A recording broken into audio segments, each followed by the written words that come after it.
It's Catterday, ladies and gentlemen. If you haven't found your cat to dance with, grab a cat, grab a puppy, get your refreshments, ladies and gentlemen. It is time to watch some court.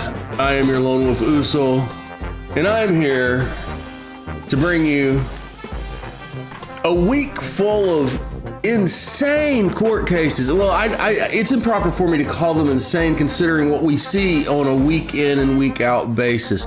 We're going to start things off on, I believe it's Monday or Tuesday, one of the two, in Thurston County, with an older gentleman who has an interesting disposition. And then we're going to jump over to Thursday, where we're going to see a second appearance with the same gentleman. It's a whole story. Ladies and gentlemen, I hope you're here for it. After that, we're going to go hang out with Judge Webster. She's got somebody who's very mouthy. And we've got a new judge in Georgia. And it all starts right now.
Moore. Is it Mr. Farag seated to next to you up there? Yes, Your Honor. Yes, sir. Okay, so it looks like he's returned on a number of warrants. Yes, Your Honor. And looks like confirmation missed a jury trial and a confirmation and then another jury trial. So, Mr. Farag, we're going to hear, I'm going to hear from the state as to where we go from here. Then I'll come back and hear from Ms. Moore. And so, did he have an attorney on these ever? Your Honor, I believe he had been proceeding pro se. Mr. Pazderka was at one time standby counsel for at least one of these. Okay. So I would guess, well, let me hear from the state, then I'll come back and talk to you there, Ms. Moore. Mr. Holcomb.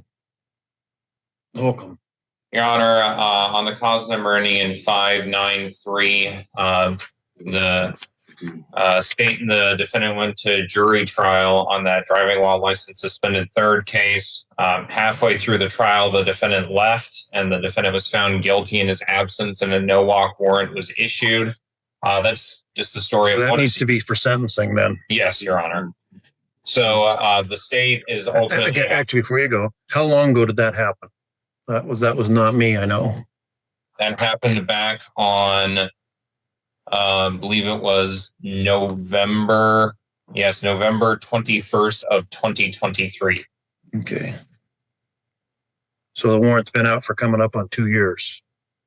Yeah. Correct. Go ahead. So, Your Honor, the state is asking for the court to hold the defendant until a sentencing hearing can be had on this case.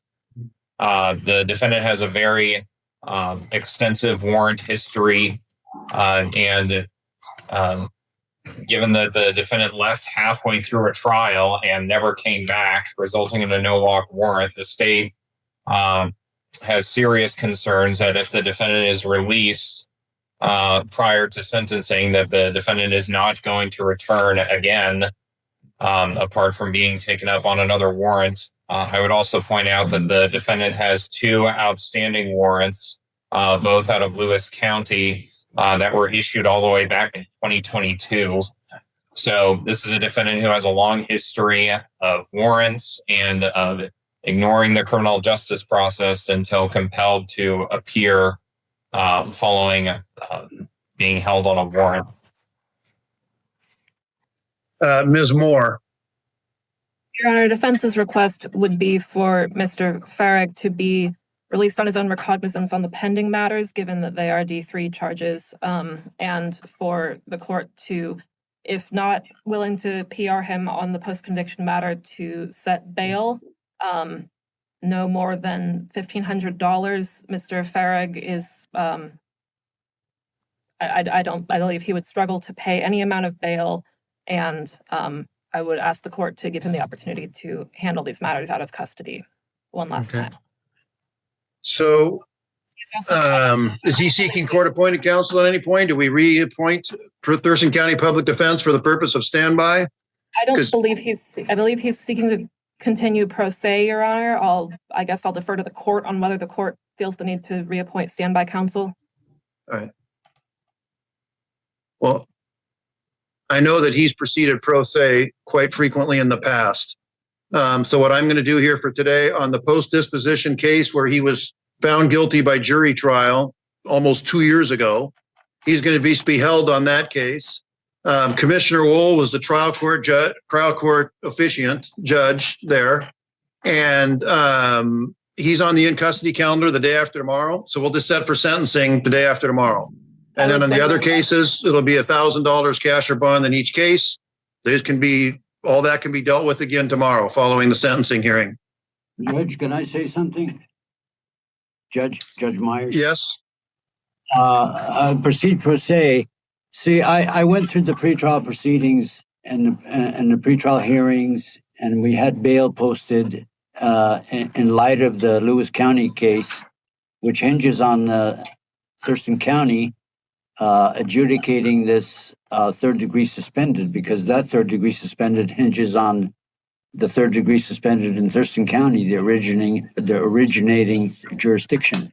I want to prepare for that sentencing hearing that you're going to hold me on for a day or two more. With Judge Wool as the trial judge. I've got serious matters out there. Things are falling apart out there. I got 2 dogs, purebred German Shepherds, worth thousands of dollars and time and money invested in them for the last 4 years that I've had since they were puppies, 2 sisters, 8 weeks old. And my car is out at Park and Ride in the Kent Des Moines Road. I can't seem to get that secured and returned to Olympia. And I've already done 5 days jail. I want credit for jail time served, Judge. Okay. Going back Well, to see, day one. okay, hang on just a second there, Mr. Frag. I'm going to stop you there. You know, the trial judge is the one who needs to sentence you, and that's Right. Commissioner Wall. All I'm asking, Judge, is to give me some time out of custody to present my sentencing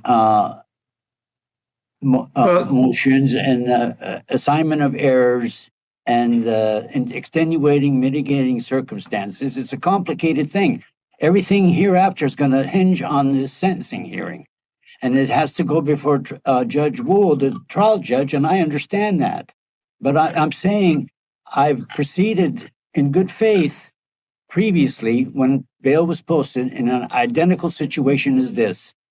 All through the pretrial hearings, before you, before Buckley, before Pro Tem, the motion hearing didn't come through. And then I went through the trial in good faith. But it's the first trial, Judge, the first trial ever on a third degree suspended sentence. You know, I would have been assisting the prosecution to convict me, the right to confrontation, the cause of the stop with the state patrol trooper. I couldn't question him, and I didn't have that opportunity previously.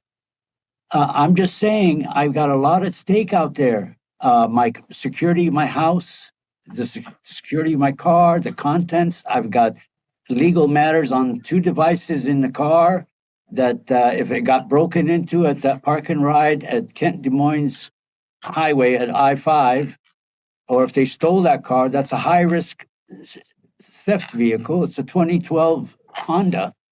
And, you know, it's just going to make it impossible on me. And I'm having difficulty getting somebody to rely on out there, let alone to post bail. I mean, I've got money right now, Judge. I can post, if they don't tie up my money on a card, to post $1,500 with more. I promise to appear to post more bail, but I've got to untie my hands, Judge. I'm going to appear. We're going to resolve this thing. It has to be done sooner or later, one way or the other. We have to resolve these matters. I'm just saying, let's proceed from here on with these pre-trial hearings and the sentencing in an orderly manner. I can't present all my arguments and start listing there. I got a stubby little pencil. I can't get paper. In the jail, I'm restricted, beyond reason. I'm just saying, Judge, why don't you give me a break? They stopped me for a bogus, phony reason. It was bumper-to-bumper traffic going back 10 miles before Fife up at 272nd. And I'm trying to ease the traffic. I'm going around a car on ramp at 272nd, and there happened to be a police right there that I couldn't see beforehand. And there was no danger to any motorist. I was trying to ease the motorist. And then Okay, so, Mr. Give me a break, Judge. Sure, I've been... Here's my issue with why I'm doing what I'm doing, okay? And give me a minute. I let you speak for a while, so let me speak for just a minute. And that is, you had the trial, like we haven't seen you for 2 years. And so, Judge, I haven't been in trouble in that 2 years. That's good, but yeah, see, that's not entirely true. You got negligent driving in King County and some other things in 2024, and so you're going to have to. I'm just telling you, you're just going to have to wait for 48 hours here until Commissioner Wool's on the calendar, and this case will be heard. With regard to your assignments of error and your appellate issues, that can all comes after sentencing. You'll have plenty of time to get that stuff together. But given the amount of time you've been gone, and then frankly, in the manner in which you left, when you left in the middle of proceeding, and then we didn't see you for 2 years, I'm concerned that if I do let you out, we're not going to see you again for another 2 years. And so No, I can't. you're just going to, you'll get there, you'll be sentenced on Thursday afternoon. That's why I'm trying to tell you, Judge, I can't continue to live with these warrants hanging over my head. So now is the time. We have Right. an opportunity. And right now's now the to time we're see- taking care of these 4, and then you'll have more after Thursday. You'll have the opportunity to deal with them in Lewis This is County. going on a week now, Judge. I have things out there that I have to do myself. I have my Okay. precious, valuable dogs, and I have my car, my only car. The other 2 cars were damaged by criminals. And Are you saying, if you've been in custody for a week, did you get transported down here? yeah, sir. I've been in custody now up until this hearing before you for 5 days. I was Okay, in- so it's going to have to be another 2. Then your next court date will be Thursday at 1:30. And I've tried to explain to you why I'm doing this. I don't know how I can make that any more clear. Well, you're not cutting me any slack, Judge. We've been seeing each other for a long time, and I'm part of the family. And my personal life and my security, my home, I could end up being homeless over this situation. I could become. I have to have a car to get supplies for the dog. I was trying to do laundry for the dogs when I got taken in, bringing me here in front of you. And I'm talking about 12, at least a dozen or more bath size white towels that I have to clean, do at the laundry, and some soap, a mid-sized box of soap that I can't do without the car. And I have a work exception. Mr. Farragut, again, I can explain to you again, given the amount of time you've been gone, you left in the middle of a trial. And so you're going to have your sentencing hearing in 2 days from today at 48 hours. And that's you'll get credit for all the time you've served there. But again, given your performance and warrant history, and there's been a lot, again, I just don't want to take a chance on letting you out again and then not seeing you again for, again, a couple of years, which it's been since the last time we've seen you. Well, the Lewis County hinges on Thurston County, Judge. I mean, Well, Thurston County will get taken care of in 2 days. I'm willing to consider the variables involved here. And I think you've made up your mind. You're not considering the hardship on me. The sentence is disproportionate to the offense. Okay. The jail time, the prejudice on me, the losses is disproportionate. The right to confrontation. They denied me the right to confrontation. You violated my rights. That's an issue for a trial on appeal. Like I say, given the record here today, with your absence for an extended period of time, that's what I'm going to do. And we're going to need to conclude the hearing here, Mr. Farrig, because I'm not going to change my mind for what I'm doing. Schedule me for tomorrow. And I understand you disagree with it. I understand this is frustrating to you, but frankly, it's frustrating for us a little bit when someone leaves in the middle of a trial and then disappears for a couple of years. And so I don't want to take a chance on that happening again. I want this case to close out. And then you can pursue your appeal, all the things that you think you were deprived of at trial. I can't present the arguments before the judge beforehand, so I have to appeal it afterwards. And it's you'll get sentenced on the trial, and then you can present any argument you want to mitigate sentence. And then if there were errors in the trial, all that's covered on the appeal.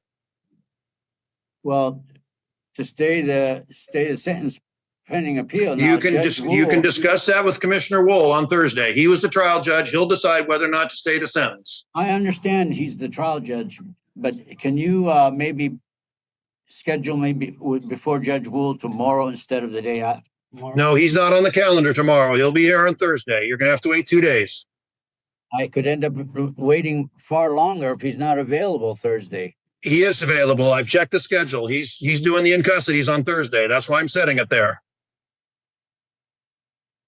Well, Judge, I still have objections and issues involved here. I understand that, and you I can don't believe that raise you're all gonna- those.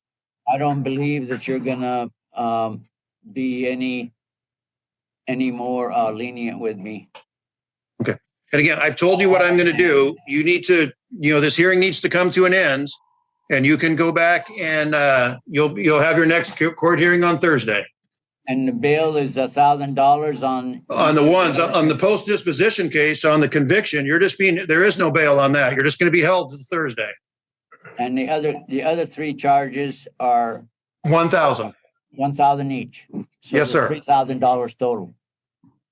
Yes, but then you're still going to be held, even if you post that, you're still going to be held on the post conviction matter. Right, on the one that went through trial. Right. Yeah, I understand that, Judge. Great. But Okay, you can be taken have a back. big We'll see you again on objection as far as Thursday. the delay, me being in custody, and we don't know what Judge Wool's gonna do. No, we don't. That's true. I He doesn't. could- I don't even think he knows you're on this calendar. I don't know if you even set bail on that Judge Wool matter, if that would assure that I appear for sentencing. Can you set bail on that? I can, but I'm going to choose. In this case, I'm choosing not to, given the amount of time you've been gone. Well, I needed extension of time, and I just couldn't Okay. get around to it. You because can I- address all that on Commissioner Wool when he's just set to sentence you on Thursday. You can address all that with him. And you're not gonna set bail. No. No, I'm You can leave it all to Judge Wool. Yep. Okay, there we go. You need to be taken back there, Mr. Farrig. Okay, Judge. Thanks for your time. You're welcome. And I hope we can resolve this in an Thank you, orderly Your Honor. fashion, Judge. I hope so too. All these matters. Okay, yeah. You need to go. I have a Spanish-speaking individual in court, and Ms. Garcia, I think, has been very patient. I would understand if she hasn't been, but we need to take care of that case. Mr. Stashevsky, back over to you. Your Honor, present in the booth is Mr. Nabil Farag, numbers 4 through 7. Yes. And Your Honor, it is, So- at this moment, it is my understanding that Mr. Farag intends to represent himself pro se. Yes, he is pro se on these matters. He's already asserted his right to represent himself, and that was accepted by the court previously, so that'll continue. All right, so Mr. Farag, I know you were on the calendar with Judge Meyer yesterday, the day before, and he reset you to today, and he did that because there's a sentencing hearing that we have to take care of from a driving while suspended third-degree case, and that was the case where I heard the trial. And then you still have 3 other matters pending for trial. So we've got trial dates set for you on those cases now, but we do still have to deal with the sentencing hearing. So I was going to ask you if you want to proceed to sentencing on that case today, or do you want to wait on that and do it at another hearing, maybe combined with your other cases? Well, Your Honor, thank you. It all depends on, it all depends whether I remain in custody or I get PR'd. It would simplify matters if it was PR. There's the bail on the 3 other matters. Everything combined at once while in custody makes it impossible to address the issues, the witnesses, the details of the case, my defense, and I claim innocence on all those cases. And right now, Your Honor, I have 7 days in this matter on the no bail warrant on the sentencing hearing that's predominantly before us. I have 7 days. That was because you were brought down on the chain, right? Yeah, from Okay. on the chain. I was brought in Thursday on 27th, Thursday. Last Thursday, Your Honor, at noon. I've done 7 days, and it's very important to note, Judge, in the last 15 years, I have done no jail time, and the jail time that I did serve involved the problems with my stepfather next door and the division of the estate with my family, and it was a trumped up charge. It was a trumped up charge, and I served a lot of time, and credit for jail time served is very important and significant in these matters, because if these suspended license cases tangle me up with jail time, the the credit for jail time served and injustices.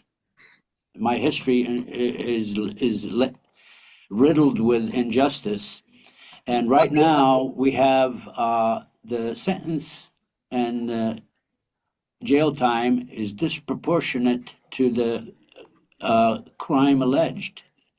So Yeah, let me, I understand you want to be released on these, and I'm going to check with the prosecutor and see if they have a recommendation or whether they agree that you should be let me PR'd let for me future continue court talking, dates. Your Honor. Let me continue, Your Honor, please, after he speaks. Yeah, I'll give you another chance, Mr. Frog. Okay, sir. But Mr. Weston, do you have any objection to him being released on personal recognizance to come back for his pretrial hearings and sentencing? Not at this time, Your Honor, no. I know, Mr. Frog, you still live in Tumwater, don't you? Yes, sir, for the last several decades. Yeah, you've got the I'm same a address homeboy. you've always had. Homeboy, P.O. Box Okay. 10. You have my P.O. Box. Yeah, we've got that. Yeah, All right, that well, would I'm willing really to release you so you can come back to court on your own. Yes, sir. That would very facilitate these matters, and I want to work with the court. I want to, try to bring out the best of you as far as you being a traffic judge. All right, well, I Especially appreciate in my your case. concern there. So, Your Honor, is it my understanding that you're going to? And he's pro se. Sorry, I had to talk to the clerk for a second. Go ahead. Your Honor, is it my understanding, sir, that you're going to PR me scot-free Yeah, that's one way to put it, I guess. on all four matters? Okay, Absolutely. and I promise I'll be back in court because that would be very, very negative on my part otherwise. Okay. And I appreciate it, Judge. I appreciate. Okay, I got a lot of things falling apart out there, Judge. I lost one of my dogs, one of my purebred German Shepherds, my beloved and precious, and I hope they find him. And I got to pick up the other one. I've had them for 4 years since they were puppies. 8 weeks old was when I got them. All right, well, Mr. Frog, your next court date's going to be October 29th at 2:30. And please remember to not bring your dogs into court, okay? No, sir, I'll have to, no, they bark, Judge. We figured out I know, that we've they been bark through that. and we can't control them, so we have to take other recourse, other course. I'm sorry about that, Judge, but they're in training, and the barking has not only been a problem at the courthouse, at your courtroom or outside the courtroom, but I'm trying to train them, Judge. They're a handful, and All right. so, Judge, I want to thank you, Judge, and we'll see you on October 29th at 2:30. And I'm October 29th PR'd. at 2:30. I'm PR'd That's right right. now, scot-free.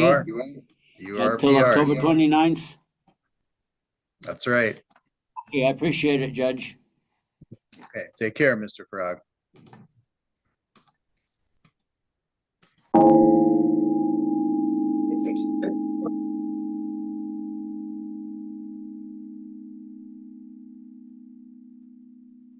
We are on the record in 2024 CR 420, State of Kansas versus John Raymond Hanna. Please announce appearances. Chair Review on behalf of the state. Your Honor, Darren Patterson, appearing on behalf of John Hanna. Mr. Hanna does appear via Zoom audio visual from the Butler County Jail. Judge, this is a case where I am requesting the court to allow me to withdraw. I would just tell the court that communication has broken down to the point where counsel and client are not able to discuss the case any further and would ask substitute counsel be appointed, or Mr. Hannah may hire counsel. I don't know. Mr. Hannah, are you able to hire counsel? I'll have to look into it, but I'm pretty sure I can figure something out. Well, if you can hire an attorney, you should hire your own attorney. But you apparently told me or someone else that you couldn't afford an attorney early on, and you received court appointed. No, I was saying that I had been in court. I've been pretty much in a situation where I was supposedly incarcerated to where I haven't been able to contact my family members. What I explained. That's how I explained that. I don't like contacting my family members from facilities like this.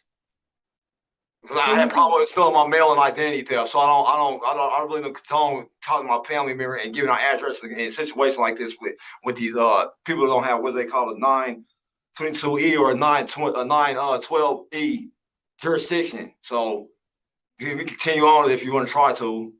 I just adjust jurisdiction right now. Well, what in the world is a 912E jurisdiction? I'm the judge. You're supposed to figure it out. I'm telling you for. I can't figure out something that doesn't exist. It does exist, but I'm saying if you don't exist, I understand. If you don't know, I mean, it's not my fault. Well, it is. If you're going to bring something up that I'm not familiar with, you're going to have to tell me what it is. No, it's jurisdiction. I mean, you supposed to look it up. You hired a counsel for me. You hired a counsel for me, and this dude is over here like supposed to be the. And then the other thing, dude told me that the court that he said it was going to be 3 days from now. He didn't say it was going to be today. Who told you that? He did. The attorney did. All right, Mr. Regier, do you know what this? Tell me that number again. What is that number you're citing, sir, for jurisdiction? 922E.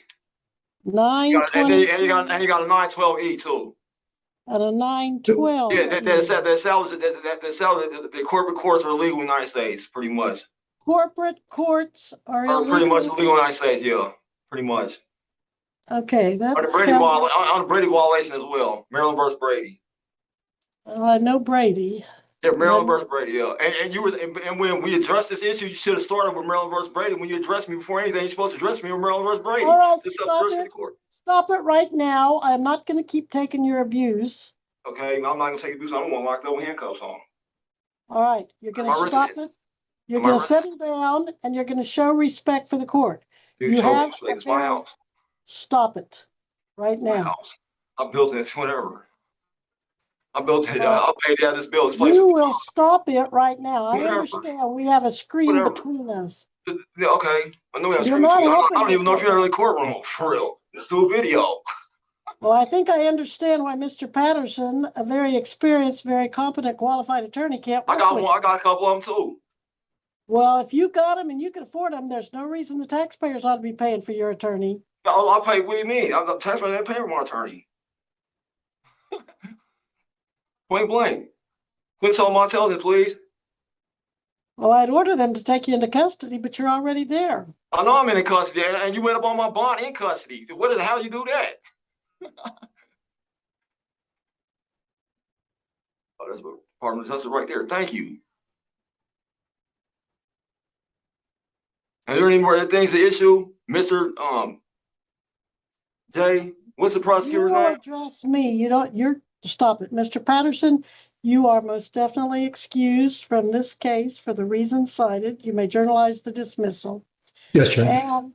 And I don't see any need to point anyone else because the defendant's telling me he can afford an attorney. You just need, what do you need to hire your attorney? Let me figure it out and I get to it. I don't like to make rush decisions, especially in handcuffs. All right, Mr. Regier, have you ever heard of this? Thank you. What he's talking about? Him too. Stop talking. Do you, Mr. Regier? Mr. Regier, do you know what he's in reference to when he says 922E jurisdiction and 912E jurisdiction? I wrote that down backwards.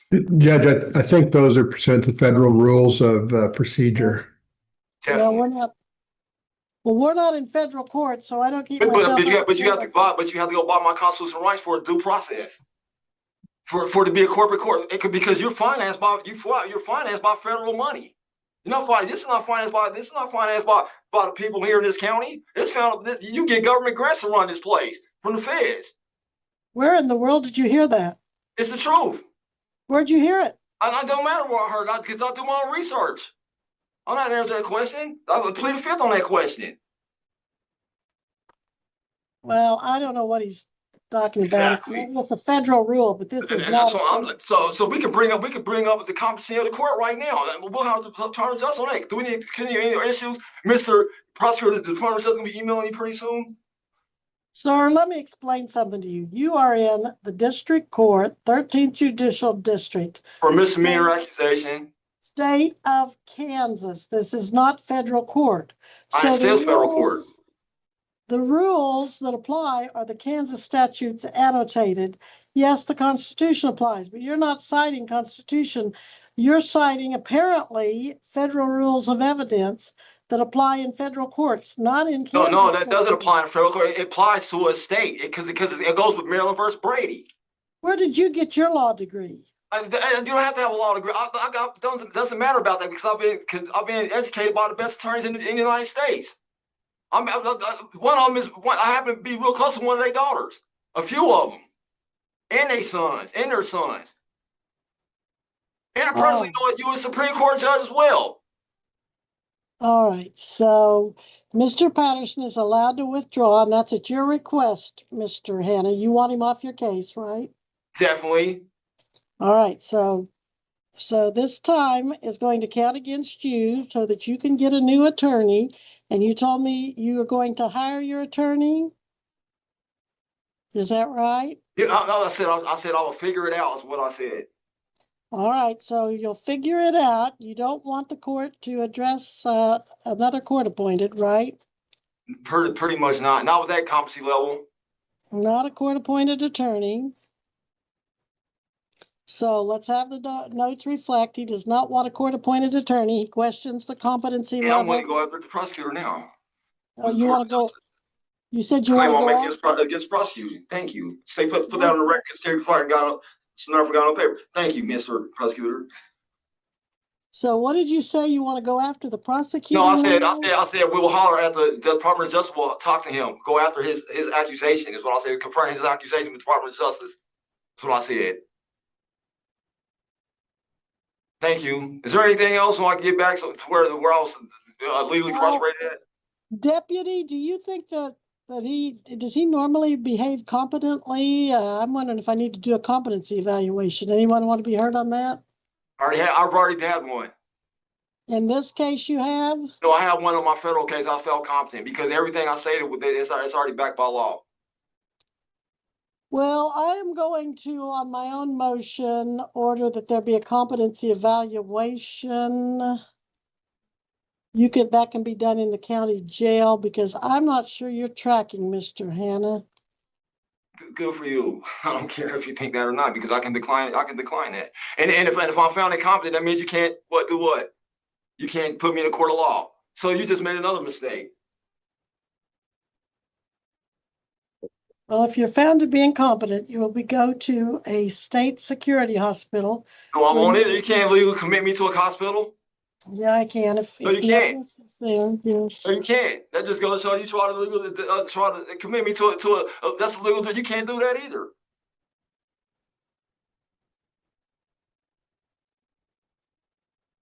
Well, he's set for jury trial this week. I'm going to continue the jury trial because he needs a new attorney. The time will count against him. So how do you do illegal commits, take people's property, identity theft? Yes. And we need to do a competency evaluation. We will set this over. When's my next available jury trial date, Jen? February 23rd for the pretrial, February 25th and 26th for the jury trial. You said 26th, and did you say 25 and 26? That's correct, Your Honor. Okay.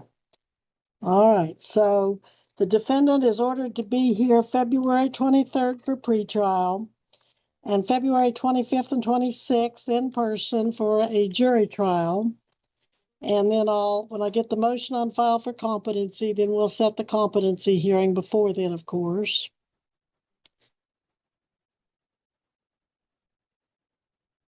I see you have had a U.S. Marshal hold on federal charges. That was back in April of last year.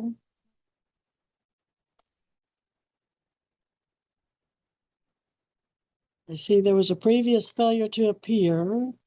I was in Butner on evaluation because I had to get rid of the last attorney I had. His name he was going under a fake name. His name was Kurt Burrows, and his name was Beeman Howard. So I had to remove from my case because he wasn't even who he said he was. Well, I don't know. Party mistake. Yes, conflict of interest. Yeah, I've had to remove from the case. Well, I don't know either of those names. That must be on your felony charges. Yeah, felon possession firearm, which I got a settlement on. Then I got a settlement when I was in federal prison for it. Got a settlement for it. I've been illegally detained. It's in the law book. And I see your first appearance, 9/6 of 24th. You were found to the court at that time. I think that might have been Judge Satterfield. I'm not sure. Found you very combative and challenging jurisdiction even then. Oh, it was Judge Sanders. That was retired former Chief Judge Sanders. Okay, former Chief Judge Sanders. All right. Well, I think everything is resolved. Anything else, Mr. Regier or Mr. Patterson, we need to address on this matter? Your Honor, more of a point of clarification. If the court is ordering a competency evaluation, the state will be requesting clarification as to who has prepared the appropriate journal entry. If your staff has those forms available and wants to do that, that would be fine. If not, I'll have to do it myself. Very good, Your Honor. And Judge, I'm out of the case, of course, but I think Mr. Regier knows that it's supposed to be the local mental health department that does the initial evaluation. Yes. The state is well aware of that, Your Honor. Thank you. There's conflict of interest. He doesn't want interest. Where's the conflict of interest, sir? The prosecutor cannot give me he cannot be the one that gives me a competency hearing because he doesn't have my he's the one that is he's the one accusing me of something. He's the one that brought up the charge, so he can't be the one in charge of my mental competency hearing because it is a conflict of interest. It has to be somebody who has my interest. Well, I don't have your or somebody that's objective to it. Objective point of view, it can't be him. Okay, well, I'm the one that is ordering the competence evaluation. He just has the staff to do the paperwork, but I'm the one ordering it. Okay, so, yeah, you shouldn't have said that though. It's on record. All right, well, all right, that's the order. And Deputy, please, I'm remanding him back to your custody, the custody of the sheriff, to take him back wherever you need to take him. Thank you, Your Honor. You're welcome. Okay. All right, position 1 on the 1 p.m. September 30th, 2025 calendar is 25D18183. The tenant defendant is, I think this is Kiana Johnson. Yes. All right, Ms. Johnson, any minors residing with you, ma'am? I do have a 7-year-old autistic child. All right, I appreciate it. Thank you so much for that information. And SFR 12 ATL, Philip Erickson, Attorney Erickson. Good afternoon, Your Honor. It's Joe Farr on behalf of plaintiff Reddy, and I would move to strike. It's a late answer, but I'm happy to talk to the tenant. All right, I appreciate that. Your Honor? Yes. Before we start, I did have a emergency motion for a continuance. I got it. I'll take that up. I haven't even finished with the calendar yet. Oh, I'm sorry. Yes, Okay. please. You're on mute, Mr. Farrell. And Ms. Johnson, Attorney Farrell. Yes. Did you or Mr. Attorney Sinquit have an announcement? I know the court's considering position number 1. Yeah, and so I just real quick so I can get to deal with Ms. Johnson. Ms. Johnson, raise your right hand. You swear or affirm to tell the truth under penalty and perjury of the law? I do. All right, so listen, I've read over your motion. I do see that the original judge had given an order for you to pay in the registry. I do understand that you had certain other conditions and that it was ultimately, that may have altered your ability to do so. And then some other things occurred. Those issues, though, don't necessarily materially address the issue of possession. They're totally fine for counterclaims, but they don't address the issue of possession. Obviously, your condition would really justify you leaving the property, right? So May I speak? Sure. Okay, so as far as the position there, I did go into the property with an ADA need. I had an allergic disorder. That was addressed to the homeowner, and he said that he would make sure that there were no allergens in the home while I was there. A major allergen would be mold. That resulted from an unrepaired and unresolved and refusal to resolve without in a manner appropriately and timely, and that Objection. I would before. So Your Honor, we dismissed the claims and the counterclaims. I think we're in front of the court on a motion to enforce what she contended is an oral agreement. It has nothing to do with everything that happened before. Your Honor, I'm not. Well, hold on. I see an order. I see an order for continuance. I see a motion to compel rent, an order regarding such. I don't see a consent order, but I do see the motion to compel rent into the registry, which is the basis, I believe, why the writ was requested, because the $1,300 was not paid in the registry. Is that correct? Your No, Honor, Your Honor. You said no. No, Judge, you signed an order that should be part of the record, which I can, share the screen. Hold on. If it's been, I'm sorry, I saw them. It seems like there's been two judges. I see Block's been on here as well. So hold on. Mm-hmm. I see this oral agreement, but counsel, you're saying there's a different agreement? I mean, this alleged oral agreement where she's. Judge, you signed an order. It should be in the docket. I can share the screen. I think I had the position first. He objected. Can I go back to my position? Just hold on. I want to see what I'm looking at first. Okay, so there's a consent agreement. That's important. And so the consent agreement indicates parties have agreed that defendant Keena Johnson and all others will vacate the property located at 2179 Diller Crossing, Tucker, Georgia, on or before September 30th at 5 p.m. and that anything left behind shall be deemed abandoned and may be removed without further order of court. Plaintiff sees anything valuable. Yeah, I feel like I remember this case. Further ordered and the judge, plaintiff's complaint, defendant's counterclaim. Yes, I understand. What's going on? Today's the 30th, Ms. Johnson. You found a consent agreement. I'm not trying to be difficult with you, but there's generally no appeals, of the consent and modification and such. Your Honor, I'm respectfully asking under my conditions for a chance to speak. Sure. And I'm gonna speak by narrative, if you don't mind. Well, I would ask that you just be respectful of the time and address specifically. So hold on. Let me ask this. Why do you believe that the consent order which you signed, saying that you would vacate by the 30th and dismiss all your counterclaims, why should that essentially be not considered in lieu of your signature on such, or in lieu of the agreement that I find that you've entered into? Your Honor, the reason being, and before I go into that, I will say that I did ask for ADA accommodations. I am a disabled party. I asked for ADA accommodations. That was requested on August 26th. Before that, in different motions. I do not have those accommodations. Those are for hearings that are virtual. Objection. And so under one basis, Attorney Farrell, just so I can keep a record of what's going on. Objection for what? Well, that's not the motion from the court, Your Honor. I'm objecting. The motion from the court is the motion to enforce the settlement agreement. Your Honor, in order for me to have due process in this court, I do require ADA accommodations for cognitive disability. Well, ma'am, are you trying to say then that you didn't have the authority to enter into the agreement that you said you had the authority to enter the agreement back on September 2nd? No, okay, I needed, because I have a cognitive disability under stressful situations, this is why those accommodations were needed and the breaks. Well, how do we address that accommodation? I'm not trying to be rude. There were a list. There were about 7 accommodations. When I'm in another county, I get an ADA coordinator that I work with. I have been asking for a DeKalb County coordinator. I've not been given that. I've been told that we had to wait on the judge to at least address the ADA accommodations. They were asked for reasonable accommodations.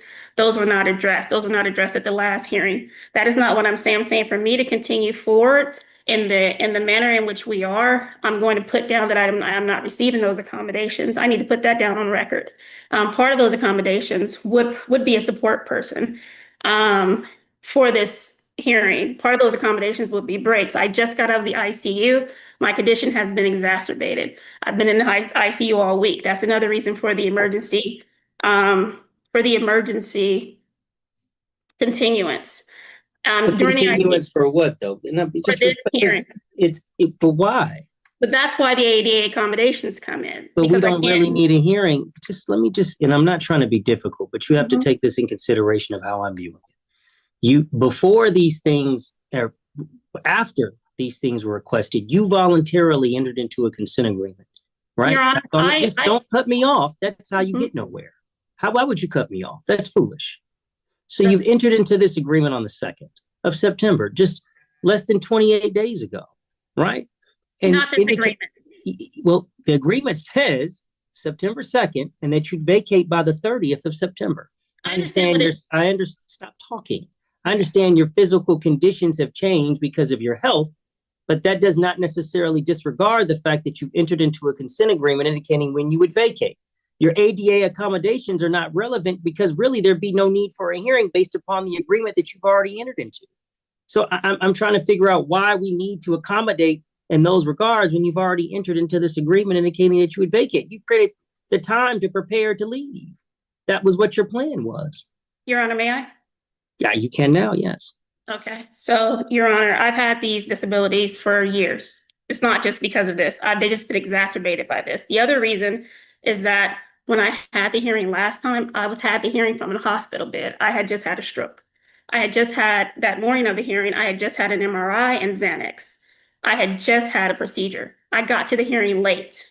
When I got to the hearing, I was right at the point where you all were going to give a default judgment, but then I said hello, and then I proceeded from my hospital bed and my hospital gown. I didn't want to be under those same similar circumstances, under medication, and having this. What I'm saying now is that the reason that I bring this matter back to enforce is, one, because what you signed was not what we agreed to verbally, and not what was said in court. The agreement that he originally sent to me to sign was about 5 pages long. There is history with this counsel, and he did not disclose that. I did try to disclose that with you before, which may be a conflict. The history being is that we're on a similar case in another county, and that similar case it has the same similarities, health-wise, landlord-tenant-wise, but that case is confidential. The reason being here is that I just found out today that he subpoenaed my medical records. He subpoenaed my medical records, and I just found that out today. I was just giving that. Let me stop. And I understand your situation, but I'm again looking at my notes from that hearing on the 2nd, and it says consent vacate by 9/30/2025. And that's about all it says. But the agreement that you signed, that he had you sign on September 10th, we have been going back and forth after the hearing. Since then, he tried to get me to sign something that was totally different language than what you said in court. But I'm only referring to what I have in court. Yes, but what he drafted for you to sign is not what we went over in court. That is not the agreement we made. It does not only say September 30th, get out. It does not only say that. It says the property that you'll have and anything deemed, and they'll essentially keep a value and try to have you talk through counsel. So listen, I respect you and understand that you have certain conditions. I'd like to remind you that you're telling me that the property is uninhabitable while also trying to demand to stay in the property. I'm not asking to stay in the property. I've already addressed in my motions that I have signed a lease somewhere else. I have been out of the property for the last 3 months. The issue is that I cannot, it's uninhabitable. I cannot go in and get my property, which includes my dad's ashes, my son's autism medications, all those things. Who can go in? The property I have tried to. Are you there right now? When I tried to go in. Are you there right now? I don't live there right now, but all our belongings are there. Are you in the property right now? What do you mean? Are you physically in the property right now? I am in the temporary housing property where I signed a temporary lease. I'm on my 3rd month of rent because that house is uninhabitable. And that's fine, but that has nothing to do with ultimately you getting the remaining of your possessions out between the 2nd and today. The agreement. So listen, respectfully, what I do know is that you've agreed to vacate. There's nothing in here indicating that you are required to pay rent or anything like that in the consent agreement. So Attorney Farrell, I'm not sure about the writ that's been requested because I believe the writ indicates that she's missed a payment. Now, I believe that may be associated with a prior order from the prior judge about being paid in rent, but it appears that the most recent order and the most that would be effective is the consent agreement that was done on the 2nd indicating that she'd vacate by the 30th of 2025. That's it. So whatever your writ wouldn't be signed as is currently identified because that's based on a prior order that has essentially been overtaken by the consent. So at this juncture, I would need a new writ. Ms. Johnson, what I would tell to you is that they have to submit a new writ. I do have a consent agreement where I have you under oath confirming to those terms. The end of information here. Your Honor, I was never under oath. And it says further ordering the judge parties will sign a mutual release and will not cover damage of any of those property defendant can. So you guys never signed that release. I see that was I guess that's the oral agreement that you guys have been referring to. I'm trying to be continue. paid $1,000 from her security deposit for fitting the remainder. They added language to that consent agreement that was not part of the agreement is what I'm trying to get to. Okay, and which part? It's the part where they say that the $1,000 security deposit, they have, when they presented me with an agreement to sign, the release to sign in order to, there was no contingency basis, first of all, for me to sign that release in order to get that $1,000, but they put that down there. They also were supposed to, if I didn't get all my things out, given the consideration of the situation, they were also supposed to, they agreed that I would give them a forwarding address. They would allow me to get some of the most personal, valuable things back. And so they changed that. It says if plaintiff sees anything valuable. Well, and that's not what it says in the order. It says if plaintiff sees anything valuable, plaintiff will reach out to defendant through counsel to have it picked up. No, they agreed not to pick it up, that they would give it to an alternative address. They would send it. The other thing is that negative, Your Honor. So Ms. Johnson, I'll be frank. You know, I'm going to file a motion today. Go ahead. You can do what you want because that's what's legal. I'm not. But that's not what the agreement. My argument, Your Honor, respectfully, is that there's more to it than that. That is not what the agreement was. When they tried to sign the release, the reason I bring up the other case is because the other case had language that he tried to include in this case. This case had simple language, and he gave me a 5-page thing to sign that excludes that, and the other. I understand, but all I'm saying, Miss Johnson. You got to give me a chance to finish under these conditions. I do. That's why the ADA accommodations were necessary. They're not because it has nothing to do with that. I'll be frank with you, your ADA accommodations don't justify. You're speaking fine. You don't sound. I'm just telling you. You don't. There's nothing that you're saying that doesn't seem as if you don't grasp what I'm saying or that you need aid. And indicating what you're telling to me is that you have an issue with this particular order. One of which I'm not quite sure because what you've already said is that what's on this order, which is 1 page, right? 1 page. So I'm not sure about what else you're talking about, but the order that I'm referring to is 1 page. And I've already read it. And it's a consent agreement. There's one more thing, Your Honor, if you let me. On the order, when we talked about this, the security deposit, it was in lieu of the security deposit. He was not allowed to go and what he tried to put in the new agreement for me to sign in order to get the $1,000, that was cost to help me move out, not for him to move me out, but for me to be able to get my things out. Well, let me just read it so I make sure that you are reading. So it says in this last portion, further ordering the judge, the parties will sign a mutual release agreement. The mutual release will not cover damage, if any, done to the property by defendant or any other occupants. When defendant Kiana has signed the mutual release, she will be paid $1,000 from her security deposit, forfeiting the remainder. No, Your Honor. What they basically, I still have to sign their version of a release to get that $1,000. I was not able to do that because their version of that release does not state what is on that order. It actually states that I'm sorry. This is where I probably need a break, but I don't have those accommodations. Well, how about we do that? Why don't I give you a break and I'll move on and I'll come back. I can give you. I think it would be appropriate based upon everything that you've made clear to me that it might be best for you to have a break. I'm not making an order yet. So why don't you take a break and we'll deal with the other cases. How long will the break be? We'll see. I'll see how long the cases will take. Okay, a break is better than no break. That's fine. I did want to put out there that I would like to request to disqualify Attorney Farrell because of the conflict of interest we have. That case is without prejudice. That case is ongoing. Attorney Farrell is using some of the things in that case. Well, let's take a break right now. Okay. All right, let's move along. Excuse me, Your Honor. All right. Excuse me, Your Honor. Can you hear me? Yes, ma'am. This is Miss Floyd. Unfortunately, I didn't bring my charger to work today, and my phone is on 8%.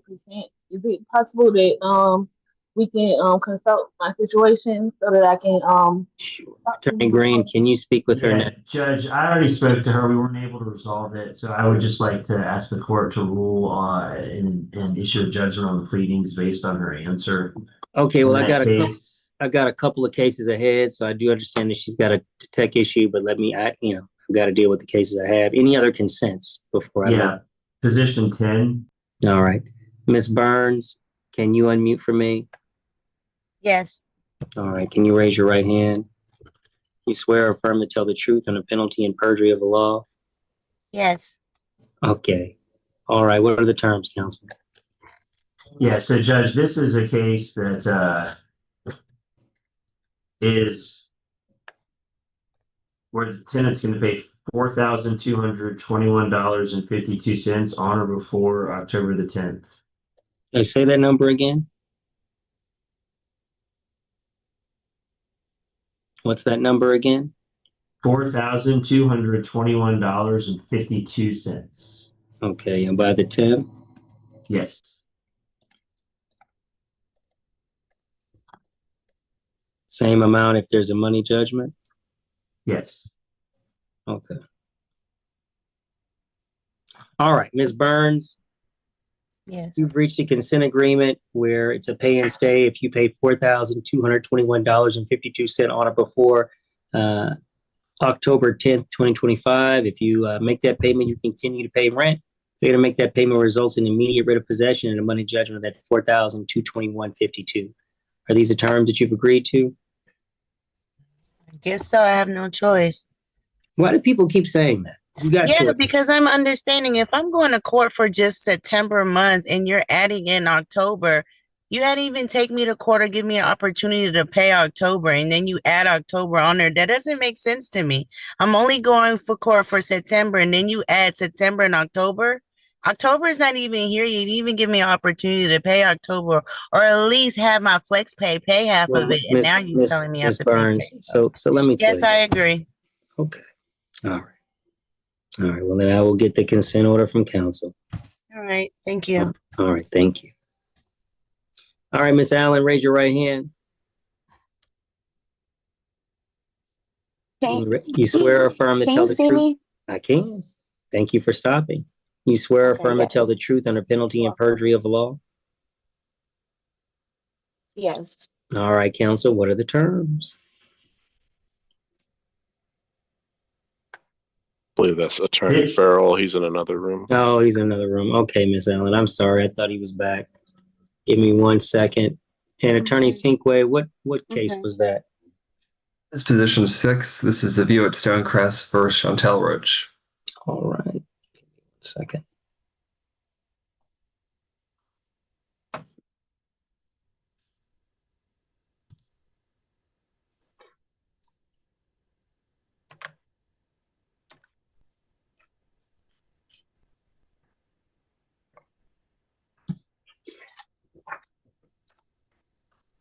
So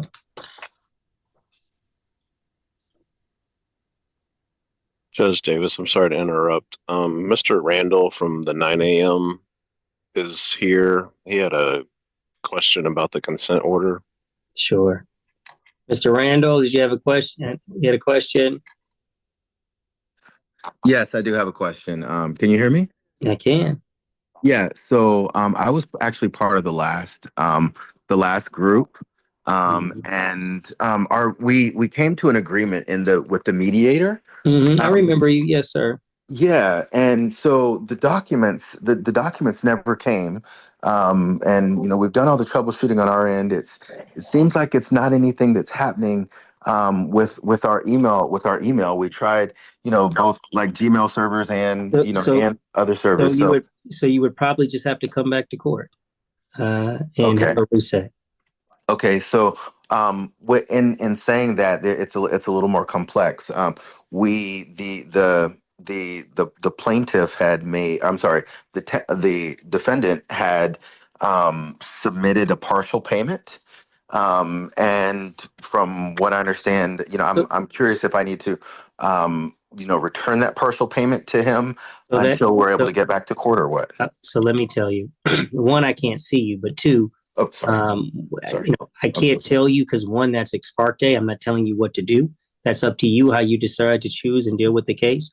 But as far as the case is concerned, in my eyes, it has not been resolved or settled because I have not gotten anybody under oath and confirmed the terms, nor have I signed any order.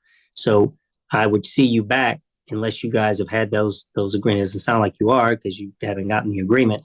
You'll have to try again when we get it reset. And, or depending on what you guys agree to before we get it reset. Okay. All right. But I can't tell you what to do, man. You got to make those decisions, particularly with you being the plaintiff, okay? Thank you. And you're free to go, Mr. Randall. All right. And then Attorney Farrell, real quick, we'll get to Miss Allen. Miss Allen, again, unmute. All right. And I think I already got you under oath, but did I not? Oh, I don't think I did. Raise your right hand. I did. Okay. I can't recall. I apologize. All right. Attorney Farrell, what's the agreement for this young lady? Judge, this is a pay and stay. Miss Allen is going to pay $78.46.09 on or before October 8th. I'm sorry, October 7th. And then if she pays it up before the 3rd or before, it'll be $115 less. It'll be $77.31.09. And then those payments will be made in certified funds and delivered to 8601 Dunwoody Place, Suite 520, Sandy Springs, Georgia, 30350. If she fails to pay, a writ of possession will issue after October 7th, and a judgment will be entered against her for that amount. So how much is the money if she pays 3 days early? If she pays by October 3rd, it would be $77.31.09. There's a $115 late fee after the 3rd. Okay, and that first number was 78.46.09? Yes, Your Honor. All right. Ms. Allen, you've reached a consent pay and stay agreement where there will be a money judgment of $77.31.09. No, I'm sorry, $78.46.09. However, if you pay $77.31.09 by 10/4/2025, you still can remain in possession of the property and continue to pay rent. If you pay the $78.46.09 by 10/7/2025, you may also stay in the property and continue to pay rent. However, if you pay neither payment by neither date, you'll result in a money judgment of that $78.46.09 and a writ of possession on 10/7/2025, 11:59 p.m. Are these a term that you've agreed to? Yes. Okay. All right. Well, is that a yes? All right. All right. Well, then I will get a proposed order from counsel and I'll review it and sign it and get a copy over to you as well. You're free to go. Thank you. You're welcome. Okay. Bye-bye. Bye-bye. Judge, just for the court's information, I also have a consent on position number 5. All right. I want to get all the consents out the way before we deal with these other matters. All right. So let's get Jordan.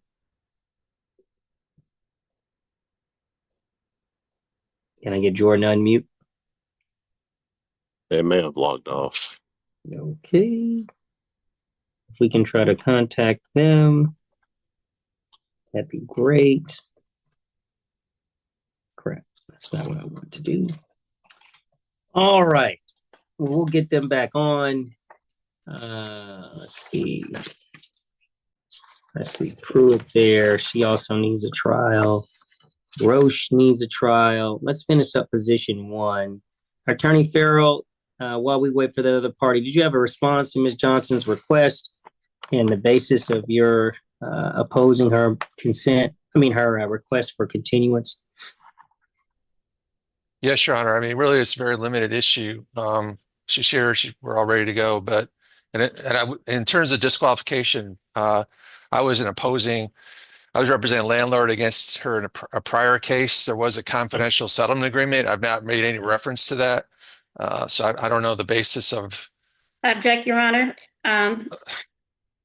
He did subpoena medical records, an extensive history of records that go far beyond this case that could go into the other case, and that case is still can be revisited. And he was not privy to those same records in the last case. He did ask for discovery. Those were not given, but he's used this case to subpoena my medical records, a historical amount, not just for what's going on here. And he's created a matter of controversy in order to do that by saying in his response that I could not have been in the ICU and had a visit with my primary care, which was a televisit, by the way. But he tried to say that, and then he subpoenaed her to give a history of all my medical records. That would go back to the 2024 agreement that he and I had. Not true, Your Honor. She That is attached true. There's a conflict. Ma'am, let me speak, please. I'll let you speak. You attached medical documents to your motion for continuance. I have a right to subpoena. I've released everyone's subpoena. I don't have any of your medical records. I don't have any of your witnesses. So that Your Honor, I just got that subpoena today. That subpoena was given to me at 9:45 this morning. I was unaware that he would go that far. I did try to present this conflict. I did try to present this conflict in a motion. Folks. Well, let me just, can I ask you for really, why do you need the continuance? Let's start there. The reason I need the continuance is because there was first of all, I just got out the hospital, but in the motion, there was in the agreement, the original agreement, there was $1,000 to assist with move out costs. It was not for them to move me out. It was so that I can get help moving out because I can't go back into that building. You just asked me, you said, how could you get help to move out? I said I couldn't do that myself under those conditions because it's uninhabitable. As soon as you walk in, you're overwhelmed with the smell. Somebody said they would charge me that amount. So I said, okay, but they would not release that to me unless I signed a contingency agreement releasing them of all future claims and all this other stuff and tons of all this stuff. And that was not what we agreed to. And that's what I'm trying to get to. But it's hard for me to vocalize that under stress, is that is not what we were getting to. They delayed giving that to me. They said, the only way you'll get that, and they wrote it in this is not what we went over in court, is if you sign this. And he tried to get me to sign a 5-page document that said, you won't do this and you won't do that, and you will never do this and you will never do that. And you won't hold any of us responsible and all these other people. And that was not part of the agreement. It was a simple agreement that we just dropped claims. And so now the continuance is because I haven't been able to get that amount. I do have personal items in there, even though I'm not in there, that I don't want not given back. And the reason that we decided that they would give it to me and not me pick it up is because it wasn't as easy for me to do as pick it up. If I could pick it up, I would have done it in the first place. But because I can't go in there to get those items. Okay, so Miss, hold on. So I need more time for that. I don't know if you need more time because they haven't released. I understand. So just listen to me. Yes. I'm hearing what you're saying, and I'm going back to the order, and then I'm going to ask Attorney Farrell. So obviously, Attorney Farrell, you got to sign a mutual release, right? Now, obviously, because you didn't have the release provided, she's disputing the release that you provided. It's not mutual if you guys don't come to an agreement. But basically the mutual release will not cover damage if done to the property, defendant, or any occupants. That's fine. So any future damage is not going to cover. And defendant Kiana Johnson has signed the mutual release, which will be in exchange for the release, you'll get $1,000 of your security deposit. Now that's what it said on the agreement and proposed order. That's not what said in court. Yes. Okay. You're saying the mutual release, the $1,000 is to be paid. I assume not before the mutual release is signed, because that wouldn't make sense just to give you the money before the release, or if giving you the release, giving you the money in anticipation, knowing that you would sign the release. What they agreed to, Your Honor, was that I would get the $1,000 within 7 days of when we left court, so that I could begin moving. That's what they agreed to. Mm-hmm. And they said it was in lieu of the security deposit. So they weren't going to be under the same statutory requirements as the security deposit, which means that they're all also asking that it be returned to condition of normal wear beyond normal wear and tear. But that goes with statutory security deposit requirements. There can't be normal wear and tear because there's already water damage. They haven't included that. They're going to try to tell me that I did I don't know what they were going to try to tell you, because obviously you guys would have a mutual release. But we did not. It said in lieu of the security deposit, and I get that. Yes. So Attorney Farrell, your response. Your Honor, we did have a little bit of a kind of a normal standard release, and then we basically reduced it to one sentence. I hereby release all of claims unconditionally against the landlord, and if you sign that, we'll give you $1,000. That's how simple there was a negotiation, and we basically catered to her and to what she wanted. Object, And- Your Honor, that is untrue. I've Ma'am, not ma'am, received I'm- anything with one Well, sentence. just you can All right. object, but folks, first off, what I don't like people is when you just object and don't file a basis. Then it's a little point. I don't know what you're making me think of whatever you claim is the basis of it. I could think of 1,000 reasons for you to object, but that's not my job. And I'm not just telling you that, Ms. Johnson. You Attorney Farrell as well. You guys are just yelling out object. Object what? I'm Come on sorry, now. Your Honor. I was never presented with a one-page release. So that is a one line you release. wanna That's not so true. this is the issue. The issue is she's saying she can't move because you didn't supply the release that was essentially agreeable, which then you're not going to give her the $1,000. She can't get the $1,000. She's saying that impedes her ability to get. Now that wasn't agreed to, that you were going to take this $1,000 to be able to get people to move. I understand that was your intent, but that was the agreement. We literally said that. So we you literally guys went over that. I understand, but most of what you're saying is about a verbal agreements that were not rendered into an order. That But was but the judge repeated that agreement verbally in court, and then Attorney Farrell, outside of the court, drafted up an order with what he wanted instead of what was agreed to and what was I repeated. understand. So really, the only issue though is your release and the $1,000. They want a writ, right? I don't think I have a problem with the writ because Your Honor, the writ was also not part over of it. me. That's your problem. You cannot get ahead by talking over people. That's a disability. Well, no, it's not. It's foolishness. It's not a disability. No, it's foolishness. Okay. Again, I haven't read anything about your disability, your cognitive disability. You told me that you have an issue with asthma and other allergic reactions. They were exacerbated. I've had a cognitive But issue. you're not in there anymore. So I'm under. Okay. So then you might need an attorney. Can you truly say that you could enter into any of these agreements voluntarily based upon your condition? Or is it just based upon how you are stressed depending upon the current situation? I'm just trying to make sure like what you're arguing, because 1 minute you're saying you don't have the capacity. And another minute. Your Honor, if you give me a minute, I can explain. So my neuropsychologist who treats me for my TBI injuries, my history, basically he sent a letter to the other county that have accommodated me. Because I think I'm just going to let you. You're not. No. But minute. My time and our time.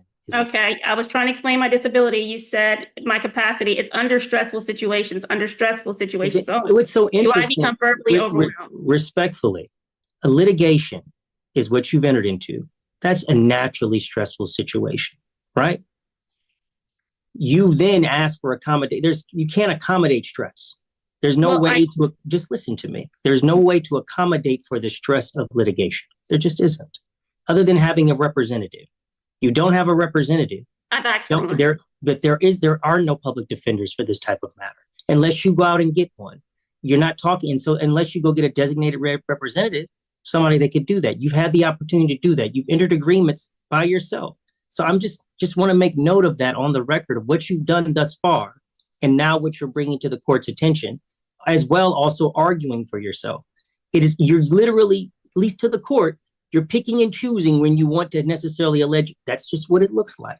So I just respectfully, I just want to understand Attorney Farrell. You guys haven't been able to reach a mutual agreement for the $1,000. How do you plan on resolving that? Judge, we have the $1,000 ready for her today. It's a one sentence, a release that she'd have to sign. And Ms. Johnson, what's your response to that? Your Honor, what do I do with the $1,000 if I have till 5 o'clock and you've had me in court till 2? Do you understand? And just to get back to on the record, what we discussed about my disability is that I have had reasonable accommodations in another court, in another county. And there are reasonable accommodations where I can speak for myself with those accommodations in place. And that is under Title II of the ADA Act. And so courts are supposed to give reasonable accommodations, or at least say why they're not going to allow that. But you're not telling me what you really need. I did. I sent a motion. No, tell me. I understand, but you're in an oral motion hearing right now. I've already been. No, don't tell me what you've already. Just tell me now. Why is that so difficult? So that would mean breaks. That would mean a support person. That would mean note taking. That would mean I could answer more than just yes or no. That would mean there's a list of things. Right now, this is a stressful time for me to go over that list. I haven't been given those accommodations, and I didn't just pick and choose. I asked for those accommodations prior to the first hearing ever. I asked for those accommodations. I didn't just pick and choose. I entered into the first hearing I entered into the first hearing letting you know that my condition was exacerbated. Not that I didn't have this pre-existing condition, but it was exacerbated and that I needed those accommodations. So I didn't pick and choose. And I don't pick and choose when my disability would become an issue either. But I just don't recall. Just be honest with me, and I'll be honest with you. That is honesty. Listen, when we entered into this agreement on the 2nd, honestly, I was in a hospital bed. when I got you under oath, and I wasn't under oath. I came in late. I never raised my hand. I don't enter into these agreements without having people go under oath. But if Your Honor, I never went under oath. If you were never, I can check my record. Check your records. I never went under oath. Attorney Farrell, would you like to agree to that? I never went under oath. Attorney Farrell, who she placed. I don't remember, Your Honor. Honestly. Okay, I thought you were shaking your head. No one remembers, but I did enter late from my hospital bed. Are you correct? I never did this. Ms. Johnson, I think what you misunderstand is that what we have is a consent agreement that when you say that we spoke and we talked, so I know we spoke. I know we talked about the terms and I put everybody under oath. And those were not the terms on the stop agreement. talking over me. My God. Sorry. What is wrong with you? I know what's wrong with you, but you disability. Okay. Well, I'm not going to hold your disability against you, but what I will find is that you're entitled to the $1,000, but you've got to sign the release. Now, if you don't want to sign the release, then you're not entitled to the $1,000. I'll be frank. Stop talking over me because I'm not going to say it again. Now, if I'm going to look at this objectively, the truth is that the writ of possession could still be issued despite the fact of the $1,000 not being issued. Now, that just means that you don't release their claims and you can pursue them independently for whatever claim that you so choose. The $1,000 that I've seen here doesn't specifically indicate that your $1,000 was specifically used to have somebody go in and remove and retrieve your possessions. That's not what it says, nor do I recall that was ever being the basis. If that's what you're saying, that was the communication and the hopes that you would accomplish, I understand that. But that obviously didn't happen. And just because the parties don't reach an agreement on the mutual release doesn't indicate that you weren't necessarily agreeing to vacate by the 30th.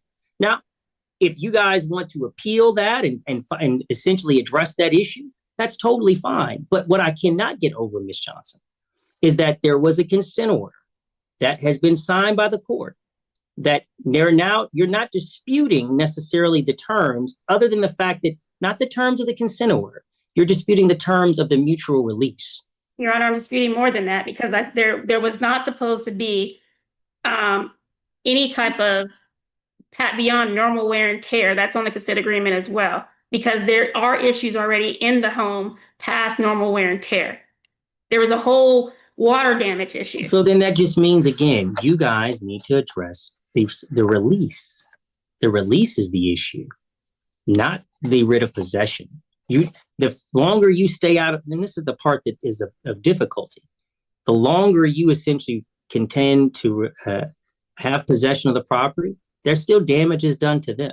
I understand that you're saying that you have damage by virtue of not getting the property, but this is an ongoing situation. So every day that it is continued, the damages for them increase. That is the weird nature of the landlord-tenant matter. I'm unfamiliar with your counterclaims, if any, that have been addressed. And if anything, they would have been based on this agreement, essentially been released, right? And so all I'm saying to you is that if you want to rehash the case and you're trying to overtake, I don't have enough to say that the consent agreement should not be honored. I don't have enough, not based upon what I've seen today. But what I do have is I do see that a prong of the consent agreement has not been fulfilled because the parties have not been able to reach agreement on the mutual release, because that's the prong that seems to be as of issue. And so, Attorney Farrell, you're saying you're going to give them the money. I haven't seen the release. I'm not your attorney. Since you don't have an attorney, since you didn't go out and somebody isn't there for you to speak for you, I don't know. I only have you.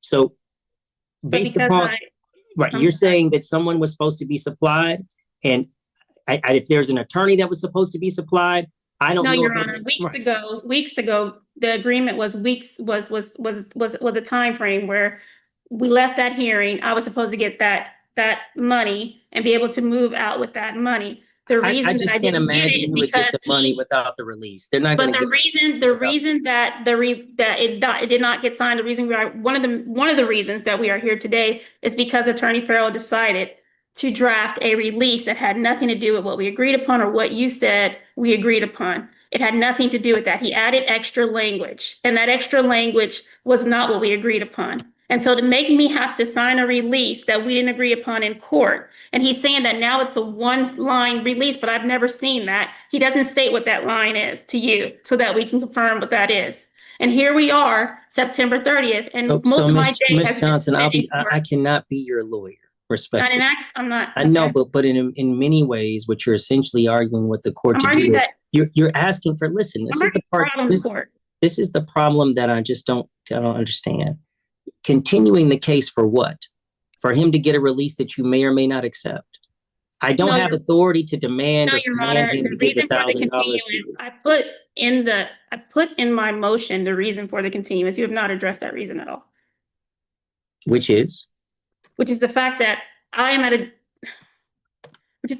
just got out of the ICU. My condition has been exacerbated.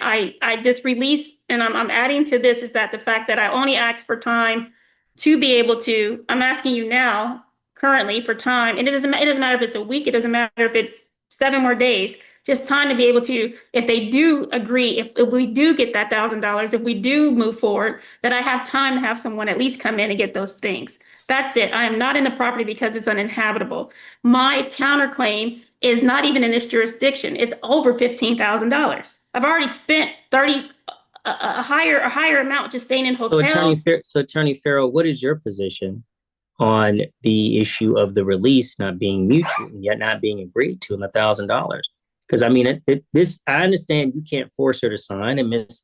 Johnson, you have to determine what you want to do, because if that's something that's not signed, then I'll be frank. You want me to sign something that is not, that's fraudulent? I can't tell you whether or not it's in your benefit. I'm telling you it's fraudulent. I have a simple solution, maybe. And my client is here, by the way, Your Honor. He's Mr. Thomas. Yeah. Yes, Ken yes, Thomas.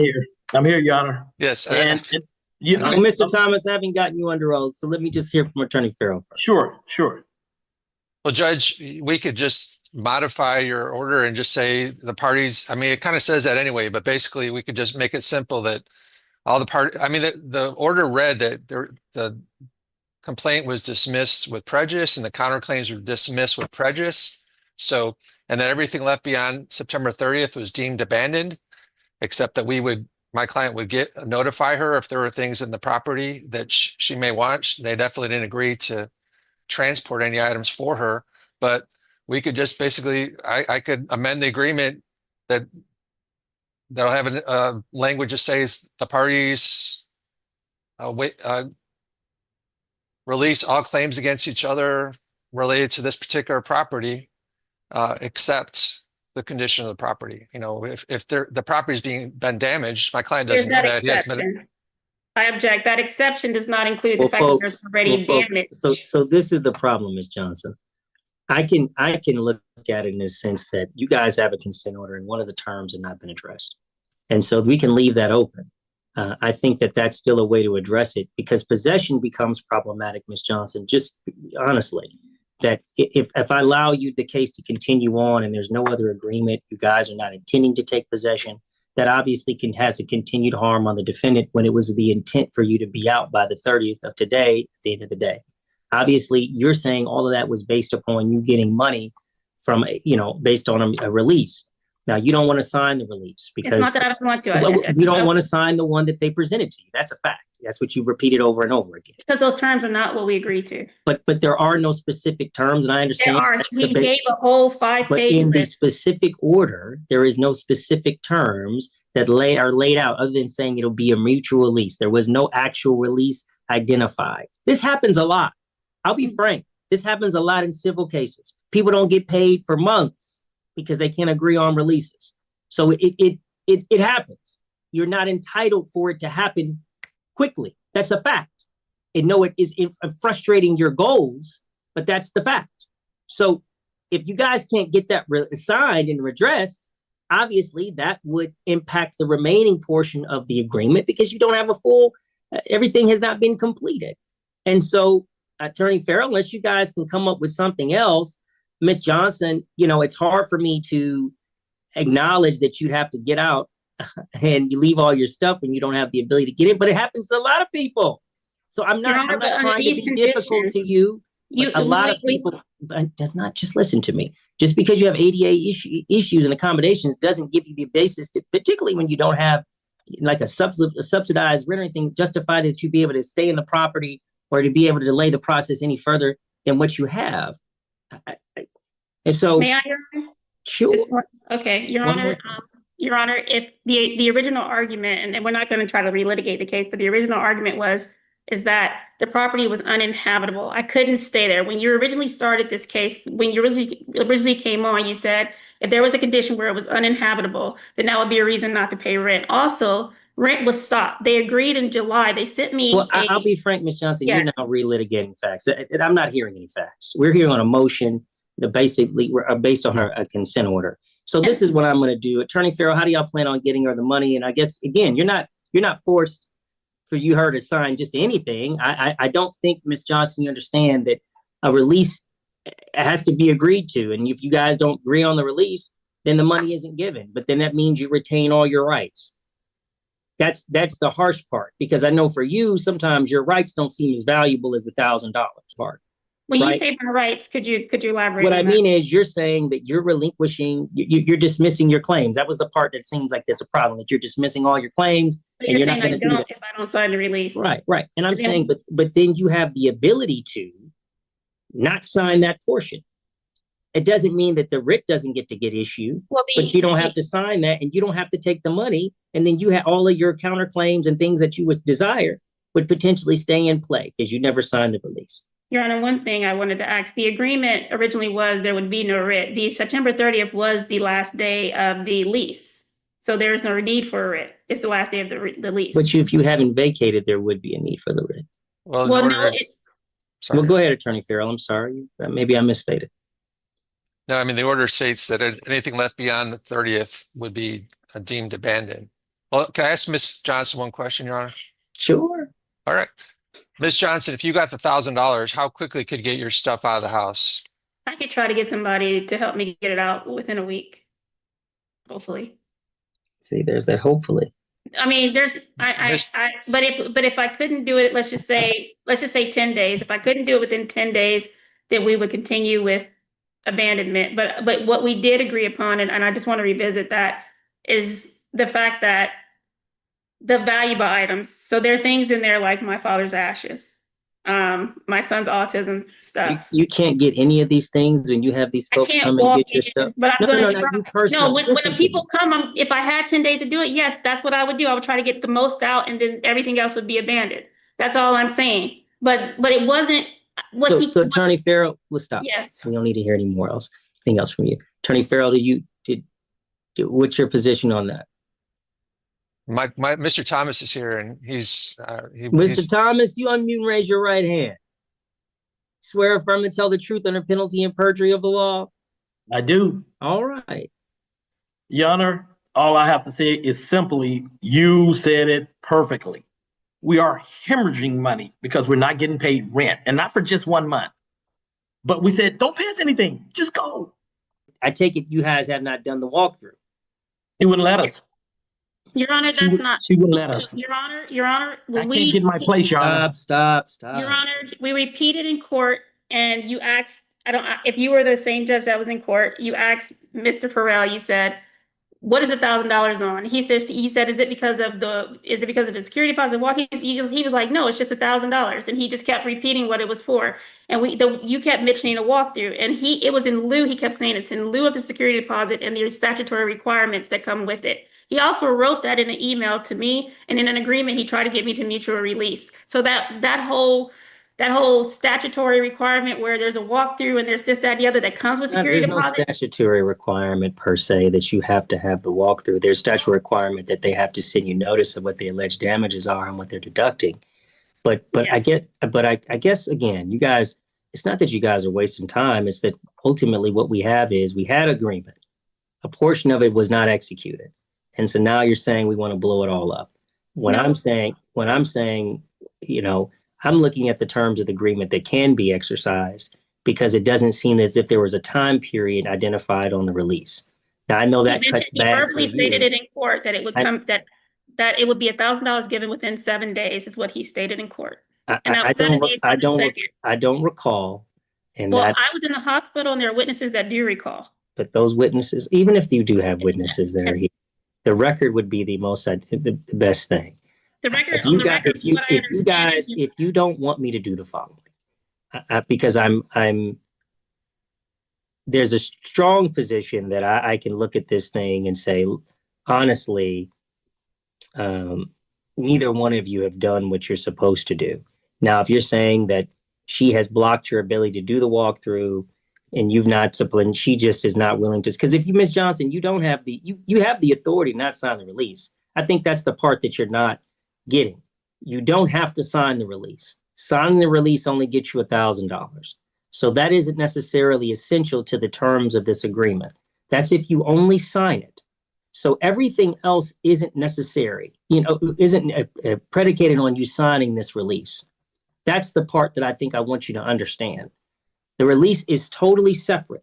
The walkthrough is its separate portion, as well as you vacating is a separate portion, right? So you need to be out by 9:30 at 5 p.m. That's not going to happen, more than likely. So that means they probably request a writ. Now, you were supposed to also do a walkthrough, right? And you'll dismiss all your counterclaims, and you will not own defending any of the counterclaims and attach damage beyond a normal wear and tear. Well, that was if you did. Mutual. Yeah, but that's if you guys were to do a walkthrough. Liberty Mutual. But you guys, I don't see the word Liberty Mutual, but I don't see that in here.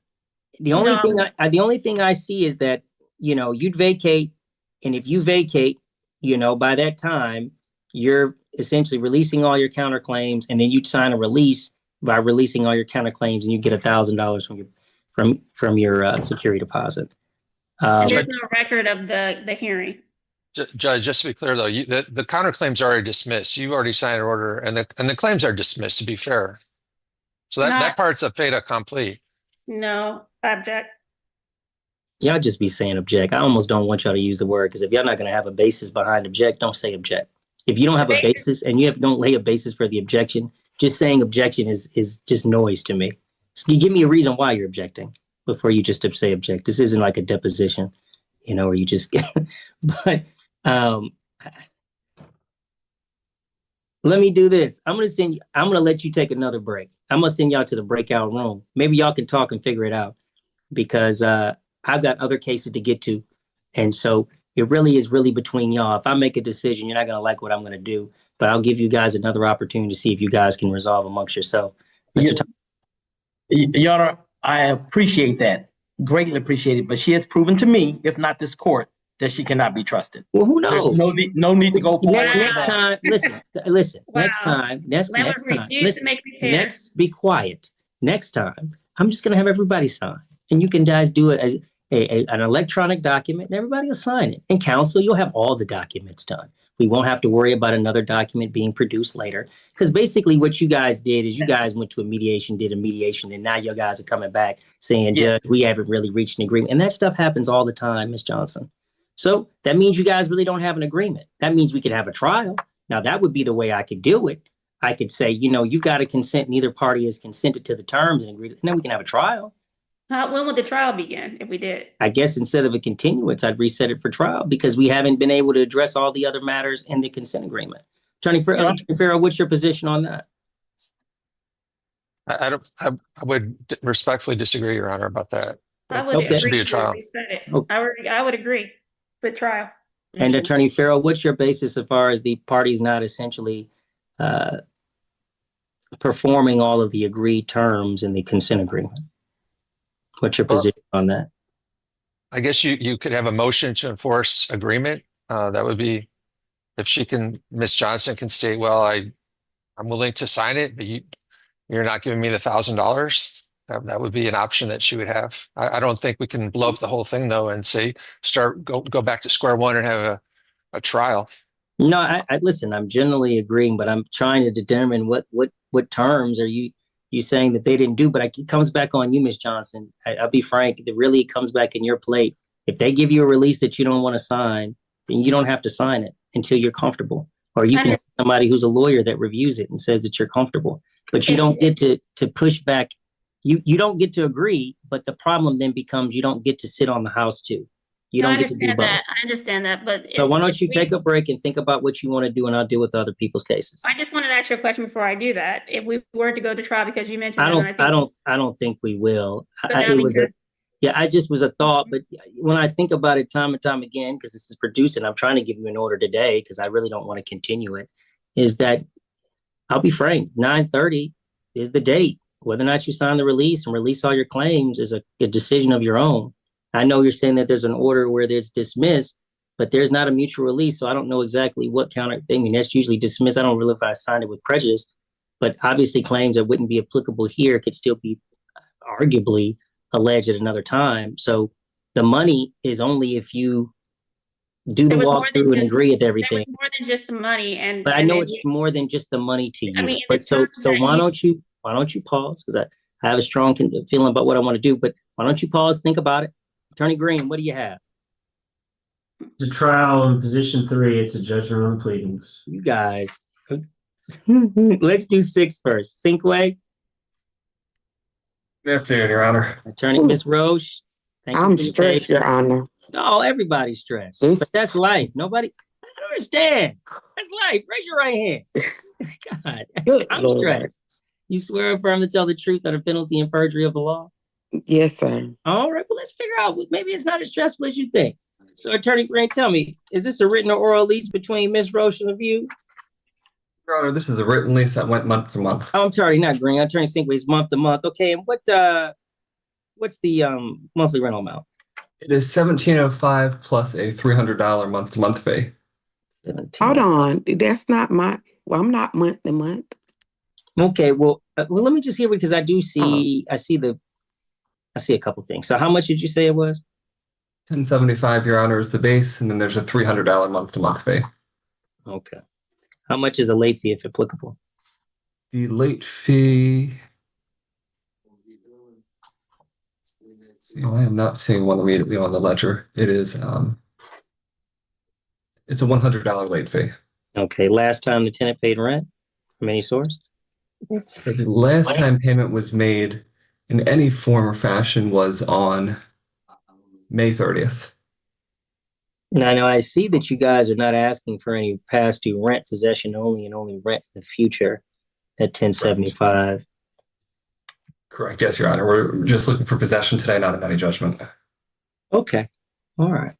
And then, Ms. Roche, I'll ask you some questions now. I just want to confirm. Yes, sir. Do you have a written lease with these folks, with the View? Yes, sir. Okay. And how much is monthly rent? 1075. I wasn't aware of any month to month. Well, let me ask whatsoever. When did your lease expire? Or when does it expire?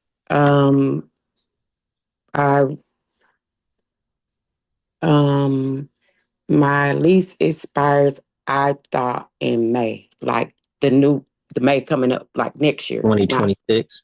Yes. And no, 2026. Okay, so you signed a new lease in May? Yes. Okay, all right. And just let me confirm, Attorney, so just want to ask him, Attorney Cinque, is that the case? Is this lease through 2026 of May, or has it already expired? I see you giving me this month-to-month thing. Your Honor, And when the do only they lease have in my record it possession- expired? Hold on, Ms. Rush. I'm Okay. sorry. The only lease in my possession and corroborated by the ledger is states that this lease expired on May 16th of this year, and I don't see a renewal. Okay. And then, Ms. Roche, to your knowledge, did you sign a renewal in May? Yes, that's why they receive rent. This is why I pay rent. So just so you know, you can, some things automatically renew, some things don't, and they just become month to month.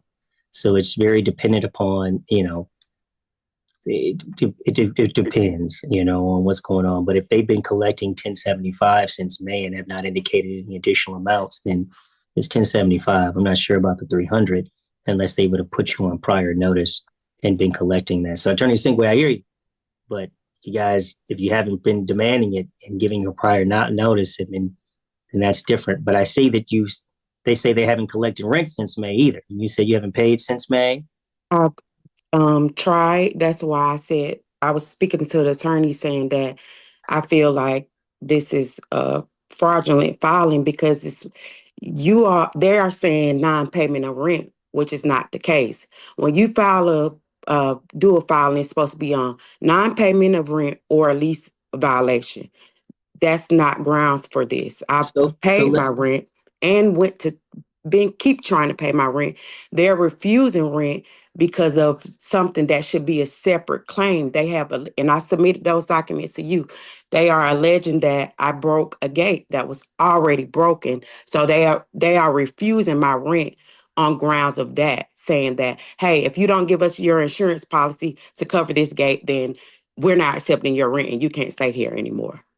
Okay. Well, that's so I guess that's the bigger question then, Attorney Sinquay. I understand if that's a matter of you guys refusing to take her money opposed to, because I guess, did you guys give her notice that you guys would not be renewing and therefore, she would be deemed either month to month, or you guys wouldn't accept any more rent?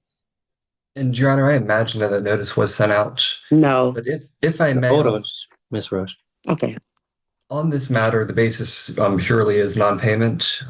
The last time rent was current was May 1st. On or about June 14th, so a month and a half later, give or take, a charge in the amount of $14,479.34 was added to the ledger for damage due to the front gate.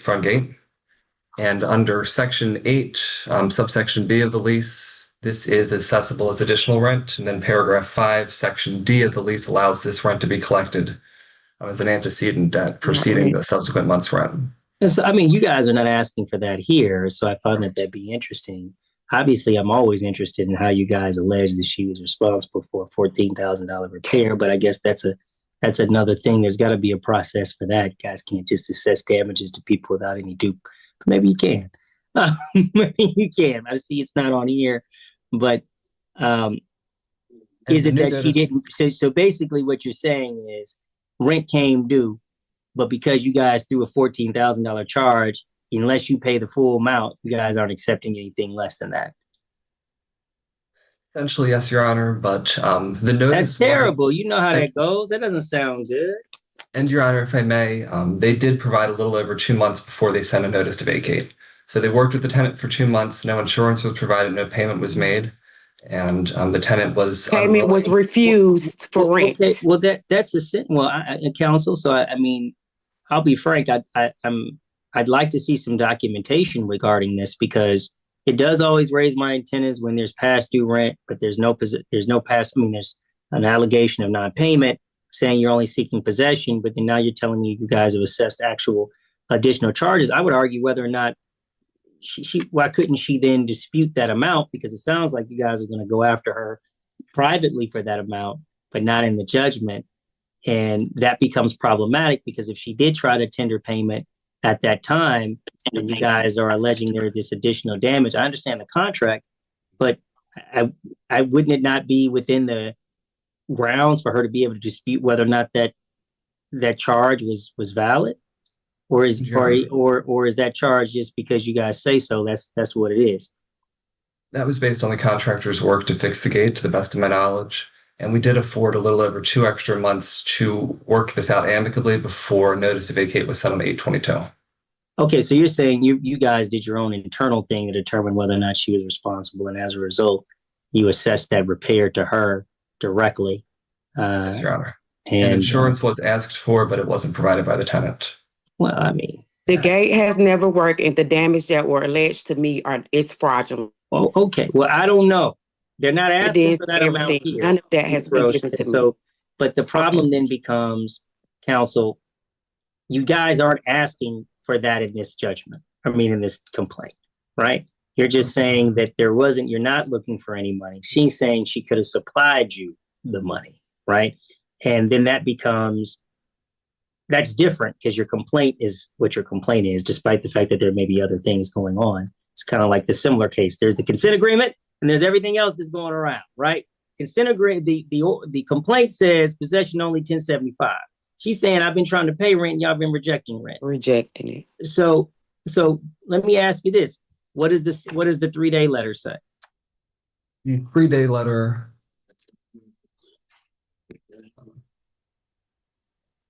Didn't receive one. Hold on. Okay. Sorry. In material part, it reads that this 3-day notice hereby serves notice of the demand of a rent due, owing an outstanding unpaid rent and other charges in the amount of $19,336.34. The balance includes the following outstanding charges, and they do date back to May, which precedes the event with the gate. So there is unpaid rent dating all the way back to May. That was paid on May 30th. Well, not the 19,000, but you're saying. Yeah, my rent.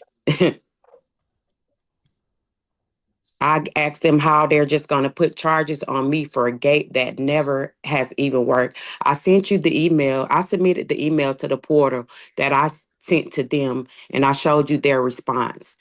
All they did was send an invoice of the whole entire gate, saying I had to pay $14,000 something. I'm just curious. Why did they think that you did it? Huh? Why did they think you broke the gate? I'm just curious. I didn't. That's why I'm But why asking would them they? to There's a prove lot it. of people that live there. Why do they think that you broke the gate? It was an incident with the box, not the gate. Okay, what did you do with the box? You said, what did I do with the box? There, when I came in, my car like kind of, I guess, hit the box. Somebody tried to run me off the road, and I hit the box, the actual box. But the gate itself, I never hit the gate. Okay, but you know the box, the little square I get box. you, that but sits. but that's the the making that might be the brain for the thing. You said what, sir? That might be the computer for the actual. It was the little plastic. I don't know how much the repair might actually be. I mean, that's not seems to be relevant. I mean,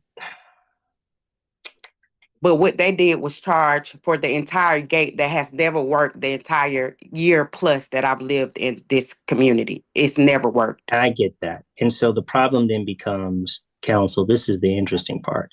You know, I know you guys are not demanding any, and so you don't have to ask for any past due money. You haven't paid rent. They're alleging that it's not that you couldn't pay rent. You couldn't pay rent plus the additional charges.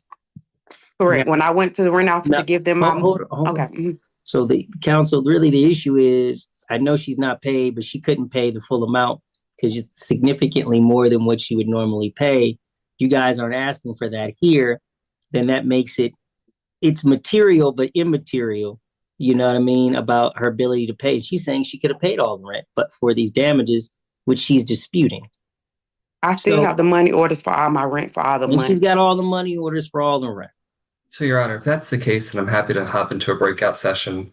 What we'd be more than happy to do in this incident then is... Because what I would like to do, because I'm going to be honest with you, what you're saying that there was a breach on her part, right? Which then led to you guys assessing a charge within making all her payments otherwise not be applicable. But if for some reason she could dispute that and prove that it wasn't her fault, I know you weren't there, Attorney Sinkway, and you may have seen the files, but she's saying if she did damage it, ma'am, then you are on the hook. I didn't. That's why I'm disputing it. You said you hit it, but I don't know. No, not the gate. I don't know. But the gate has more than just one thing. It's the gate and the computer that controls the gate. Right. But if you look at the invoice that I was seeing, it's for every component of the gate. That. And that could be a basis of the dispute. Who knows? Maybe you could have paid some of it, not all of it. Maybe you should have submitted your insurance and maybe they could have disputed it. I don't know. And if that's a required term of the contract, then you could potentially be at breach for that portion as well.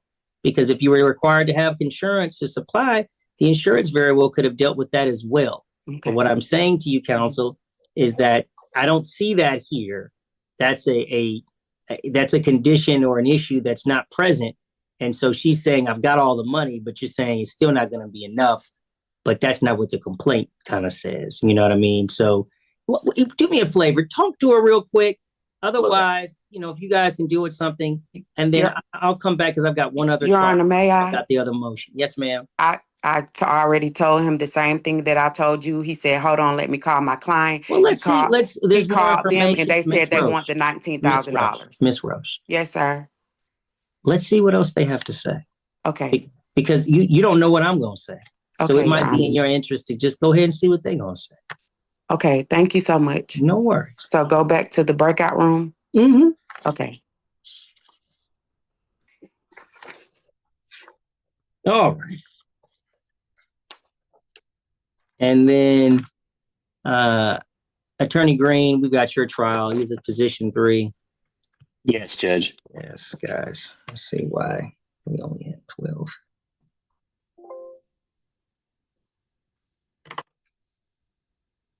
Judge, for position 3 in my case, we would only be seeking $2,487. That would be rent owed through the end of this month. Okay. Well, hold on. Let's get Ms. Pruitt under oath so we can move along. Where is she? Did she leave? You guys are killing me.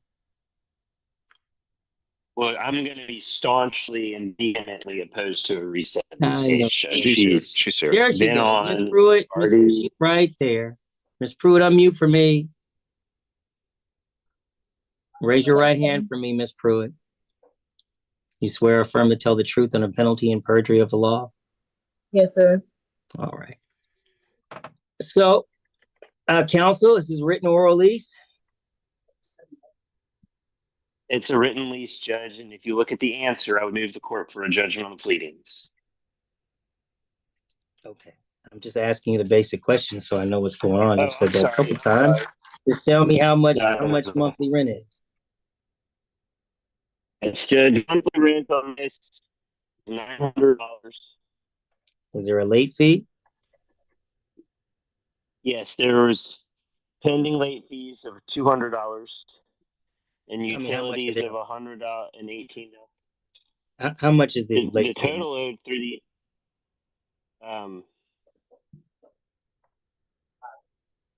$200.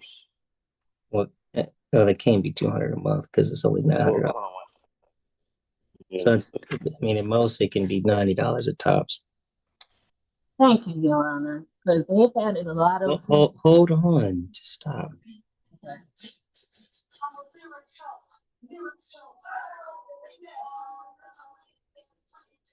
Judge, when the lawsuit was, it's $100 late fee. Okay, so it's $90. It's $100 late fee. You know, we cap it at 10%, so it's No, not. I'm sorry, but it would be 2 months. But it's 2 months of $90, I and it'd be $180. Okay, so last time she paid rent was what month? There was also that would have been July. Okay, so she owes for August and September, and if July was the last time she paid rent. Okay, so August and September, 2 months. But there's also $108. Yeah, a late fee Yes. of $118. There's also $108. No, there's utilities of $118.50 per month.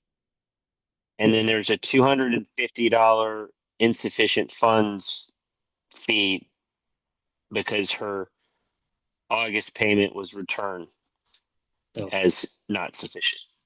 Okay. All right, so let me ask Ms. Pruitt. Ms. Pruitt, is your rent $900 a month? Yes, Your Honor. Is there a late fee? Yes, Your Honor. How much is the late fee? It's $90. Okay. Last time you paid rent in full? It was sometime in July. I don't have the exact date. Okay. Did you submit money in August that was subsequently returned? No, I did not, Your Honor. So you never submitted any payment in August? No, I did not, Your Honor. No. Counsel, just so I can clear, where do you get this $250 insufficient fund fee? So that was the payment that was returned, Judge. She's saying she never made a payment in August. Did they provide a copy of what payment was made? Because I never made a payment. Then I think that this. Well, I mean, it doesn't. Have you had? Can I ask her? So can I ask her a question then? Sure. Okay, Ms. Pruitt, I will remind you, still under oath. Have you attempted? Did you ever attempt to make a payment that was returned as insufficient funds?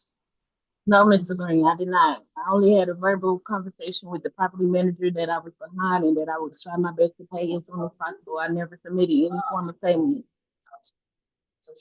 Okay. And Your Honor, just because like that's just prime example of they have a lot of additional fees that are not um And truthful. I'm not dealing with all of those other things. Judge. So Yeah, all so then I'm that's fine. If she's testifying that it didn't happen, then that's fine. Sure. So ultimately, we've got 2 months, we've got a late fee, and we've got a utility fee of $118.50. Ms. Pruitt, is there anything that you'd like to let the court know before we proceed? Yes, Your Honor. I am currently in the process of actively seeking and receiving assistance. I got a company to write a letter to you all that I was just received this morning. But other than that, Your Honor, he's telling me that he don't want to accept my money. And it's like, I've lived here for 5 years. Like, this is my first time in 3 years being behind on my payment. I'm just recently a new business owner. I'm trying to get the understanding of how my money has to flow for me to operate and have a proof of income. Yeah. And I have no issues with paying my money. I just have a lot of fees that on there that is not valid, that's making it hard for me to achieve my goals. And I listen, I understand your frustration. However, I have to consider the fact that if you haven't paid rent in 2 months, they have authority to demand the full amount of rent that's owed and due. Now, as far as what I would say was owed, that would be $18.90 plus $18.50, which ultimately plus 7 days, which would be $22.18.50. Now, I can't tell you what they're going to do after the fact, but that would be the amount that would be owed plus court costs that would be owed to them, and you would have until the 7th to vacate. Okay, so what I would tell you is that that's what we can do based upon the facts. Again, since the insufficient fund fee is not applicable based upon your testimony, then it'll be a writ on the 7th at 11:59 p.m. with that money judgment of $22.18.50. And So, Your Honor, yes, ma'am. if they're not accepting my money, if they don't want me my money and they just want me to leave, what am I supposed to do? So that's the hard truth. They don't have to rent to you if they don't want to, and if you've missed a payment or breached the contract, they're not required to accept your money after the fact. Okay, which is completely understandable. But currently, we are under new management. And so it's like, do I have the opportunity to see what the new management is allowed? You can always do that. People make agreements with folks all the time. I just can't guarantee that that's going to happen. You understand? It's possible, it happens. I just can't tell you that that's in fact is going to happen. Yeah, because I'm just a little confused, which is exactly what I was explaining to Mr. Green, that I don't have an understanding of how this whole process works. But I've lived in my apartment for 5 years, and I have every intent to stay and to pay my rent. But it's just like, I understand. And I'm not telling you that what you're intending to do is wrong. It's just that if they don't want to rent to you because you've missed payments, then they don't have to. okay. All right. So I'm going to get you this order. You do have until the 7th, unless you guys agree to something differently, okay, outside of court, that you guys would need to submit something. So who do I have to go You're to? going Can I to go issue through that my order, new? correct? I'm sorry. Attorney Green, You're going to issue that order. Yes, You're going to issue that order. I am going to issue that order. Okay, So thank you. I know you need to go. I'll let you go, Ms. Pruitt. I'll let you go too. But again, that's going to be the 7th of 2025, 11:59 p.m. with a money judgment of $22.18.50. All right, thank you, Judge. I actually am going to I have an understanding. What does that mean? I pay my money and I'm leaving. It's a judgment. So it's not, it's a money amount that's a monetary amount that's against you. If you pay it and they take the money and agree to let you to continue to stay, that's between you and the landlord. Okay, and will I get that in writing? You'll get the order, yes, in writing. Yes, ma'am. Thank you, Judge. No worries. All right, we can move along. And Attorney Farrell, did you guys have any announcement, or are we waiting on me? You said I could leave? Yes, ma'am. Thank you. Judge, I have a proposal. I know it's Okay. not what you asked me, but we're willing to give her the money tomorrow. I mean, it's because it's already 3 o'clock today. I don't think I can get it to her today, when we can deliver it to wherever she's at. And then we'll give her an extra 7 days from tomorrow. And then the court, we could put in a court order and it could agreed upon by everyone in court today. Simple. Landlord releases all claims against the tenant, and the tenant releases all claims against the landlord pending walkthrough. This is what I want you to do. Ms. Johnson, what do you have to say to that?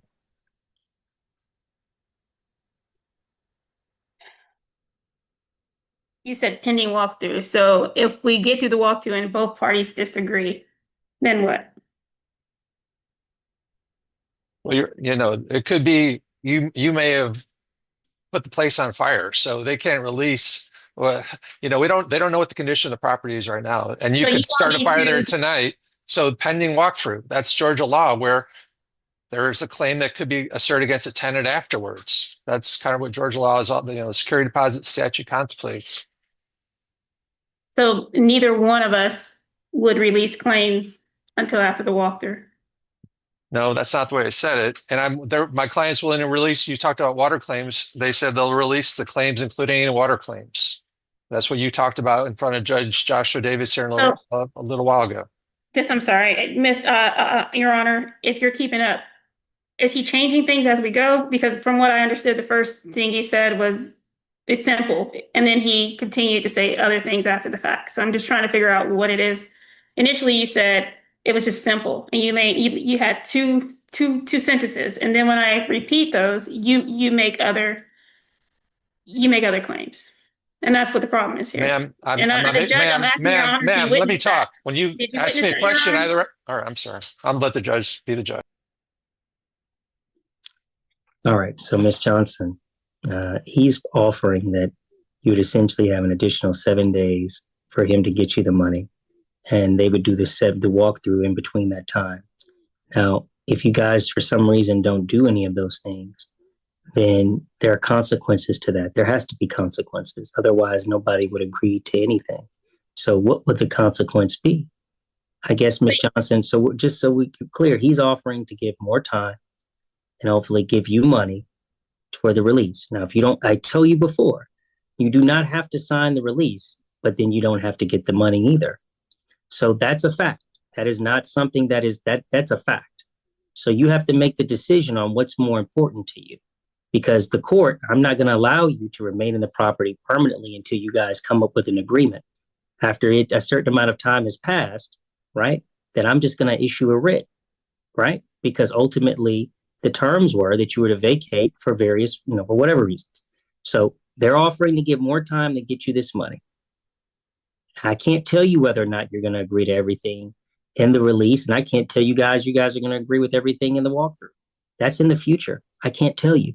And he can't agree to that either. Agreements in the future, to some degree, are illegal. Because you like say for it to ever occur, like saying dismiss claims that ever occur, or maybe occur out of this particular claim, that might be more reasonable. But to say they ever occur, it wouldn't be applicable. That's not the kind of release that would be applicable. But yes, that's right. That's what he wrote initially. Well, and I don't know. I haven't seen it. So you telling me is of no value to me. So you guys can I would just, I don't know, suggest maybe you guys get her signature on it. Maybe that way you don't get to come back, Ms. Johnson, and say you didn't agree with whatever said. And Attorney Farrell, if you produce a release, I don't know. I don't know how those terms would be made to make her feel comfortable, because I'll be frank, people send me releases, and if I don't like them, I don't sign them, but I don't get the money.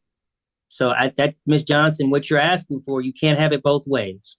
Now, Your Honor, I just want to put on the record that you are denying, just on the record, you deny my ADA accommodations. Is that correct? I'm not denying. I looked at your accommodations, and pretty much all of them have been met, but for having a person here, and you have not either identified who you'd want or what program that you'd get them through. So I would deny that, and I would say that that's not the case. Looking at your motion, you've had time, you've had breaks. This is over Zoom. You're not in a condition that I would argue would be more stressful than a position where you have a bunch of people around you. So I don't necessarily believe that the accommodations that you see in the base of how we've been moving have not been met. But would there be a copy of the record? You'd have to request it. But at Can I this request it juncture, now? well, I think you'd have to request it early, but you can always make that motion. You can make your. You didn't mention. Your But Honor, Ms. you Johnson, didn't- Ms. Johnson. No, I just No. Listen to me. I'm not going to spend any more time. My right to a trial. So listen, one last time before I Yes. do what I'm going to do.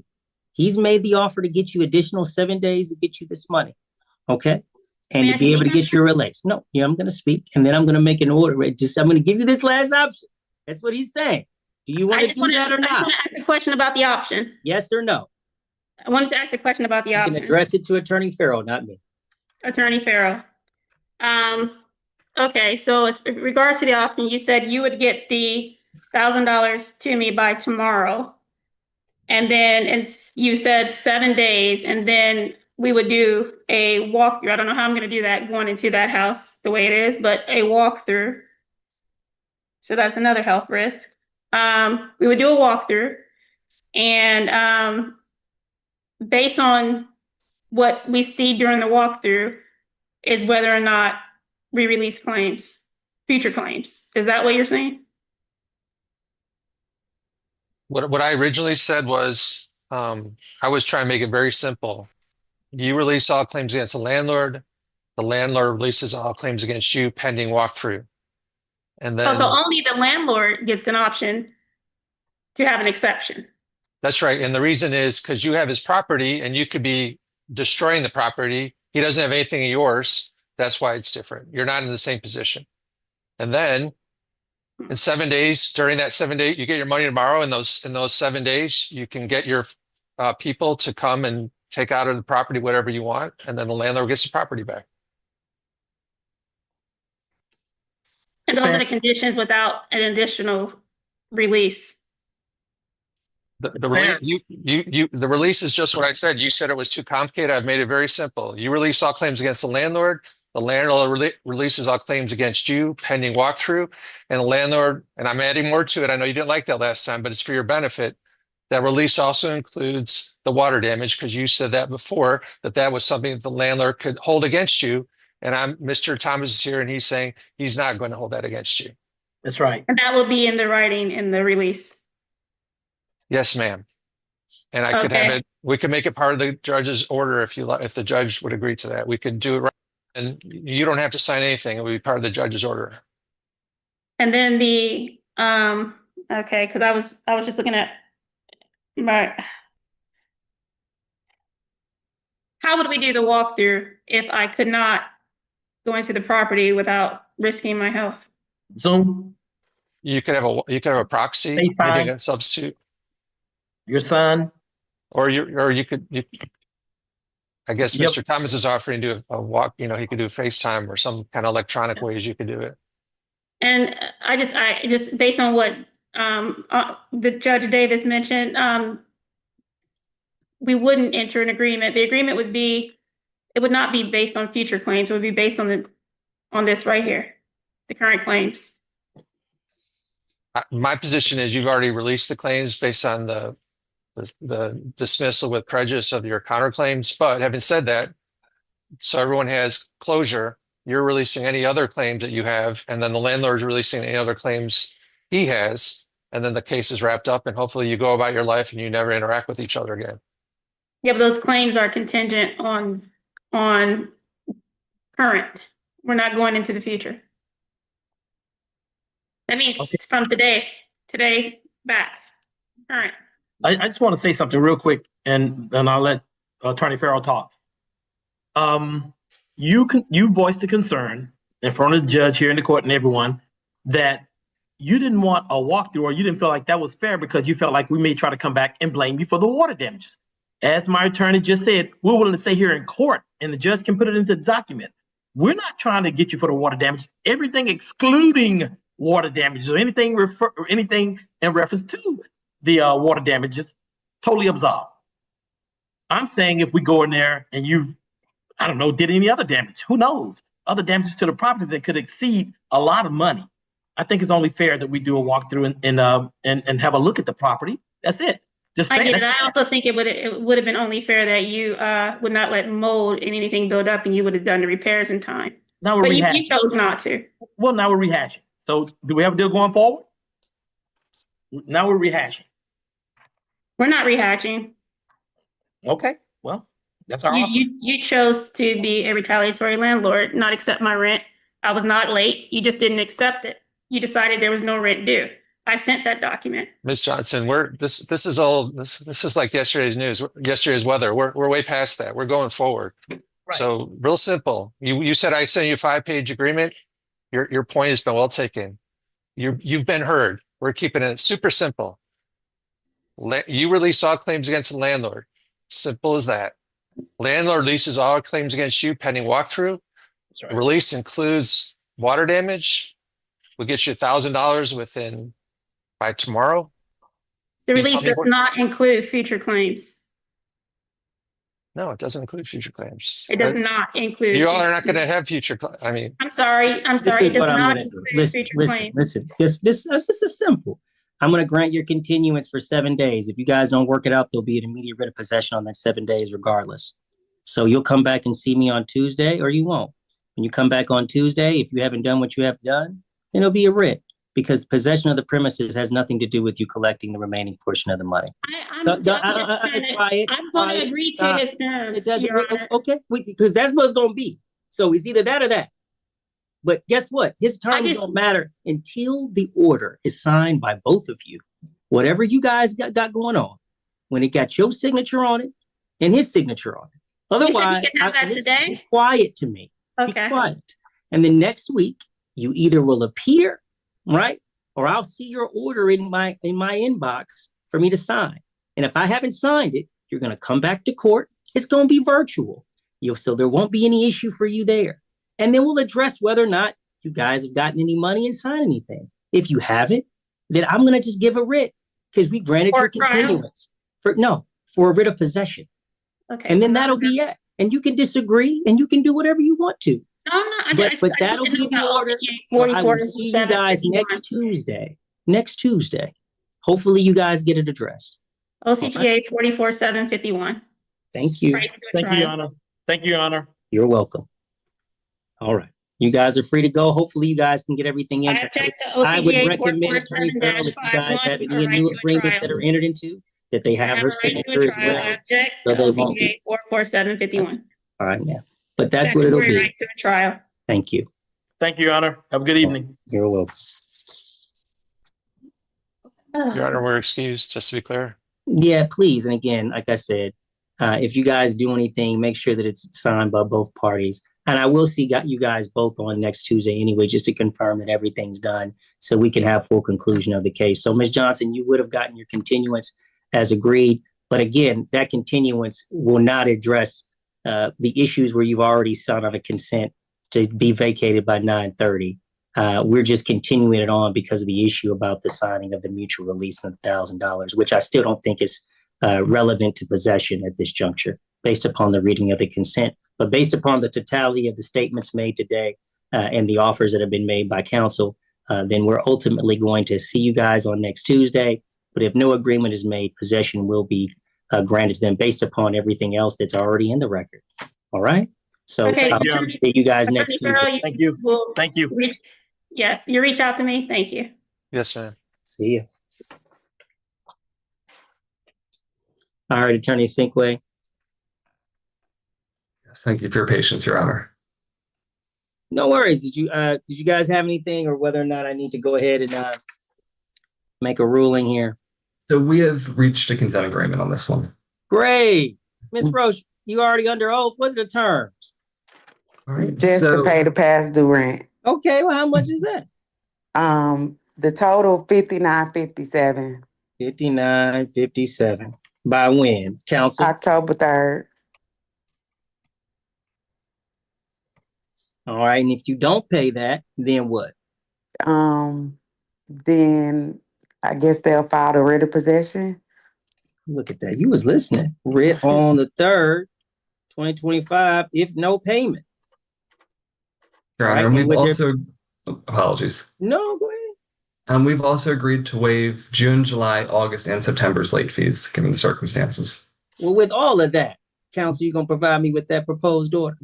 Yes, Your Honor, absolutely. All right. So just let me make sure that I understand the terms. That's going to be a required payment of $59,57,5,957 on or before October 3rd, 2025.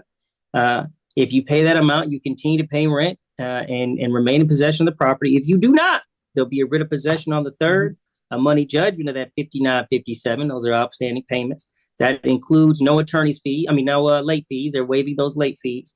But again, if you do pay, you can stay. If you don't pay the $59,57, judgment for that amount, writ on the 3rd. Okay. I forgot to ask attorney Stinkway a question, which I don't know if he can answer.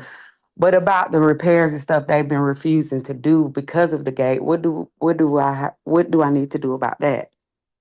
Like repairs in my Talk to my home. client. I am unaware of that, but of course Yeah, and Ms. Roche, in most situations, I do see this. I don't know why landlords usually don't repair things when there's a dispute.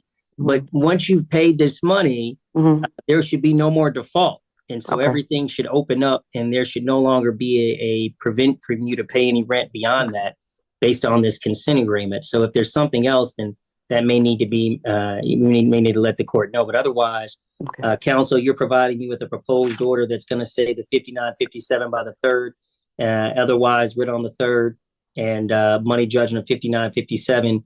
And yeah, I'll look for that proposed order. And those are the terms that you've agreed to, Ms. Roche?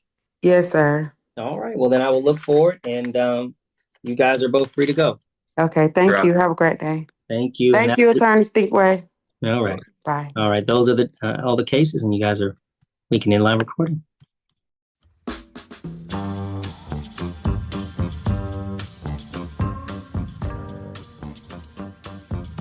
Oh my. Ladies and gentlemen, that's all she wrote. It's another Saturday in the bag.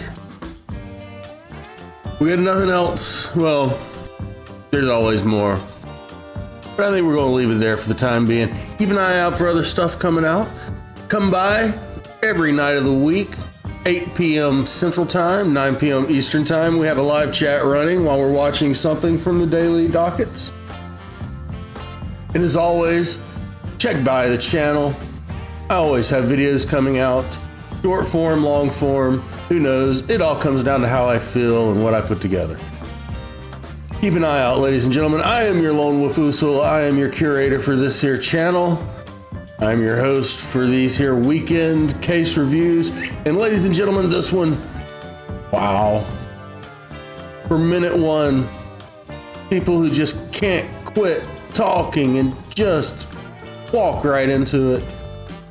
At least Miss Roche in the end proved that some redemption can come from some rationality and just talking together and being diplomatic a little bit and not just trying to force yourself on other people or your viewpoints or whatever. That's this wolf's opinion, and I'm sticking to it. As always, ladies and gentlemen, listen to your mama. And I'll be back with you this time next week with more live hijinks. And we'll see you then.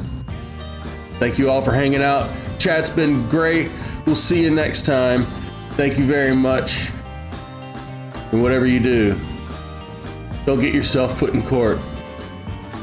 But if you do, keep in mind, we will be watching.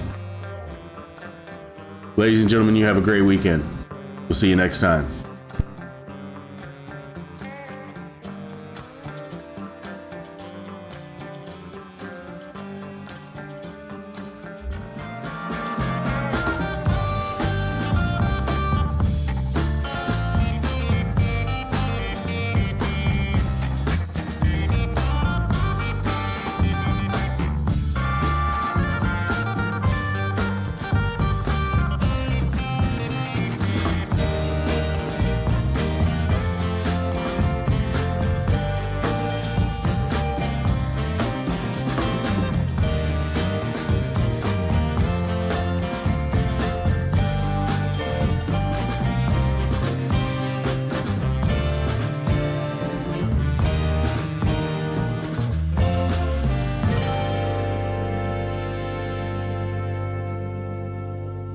as always, thank you to Violet Gilreath, Thomas, Zach, Barry, and Barry again.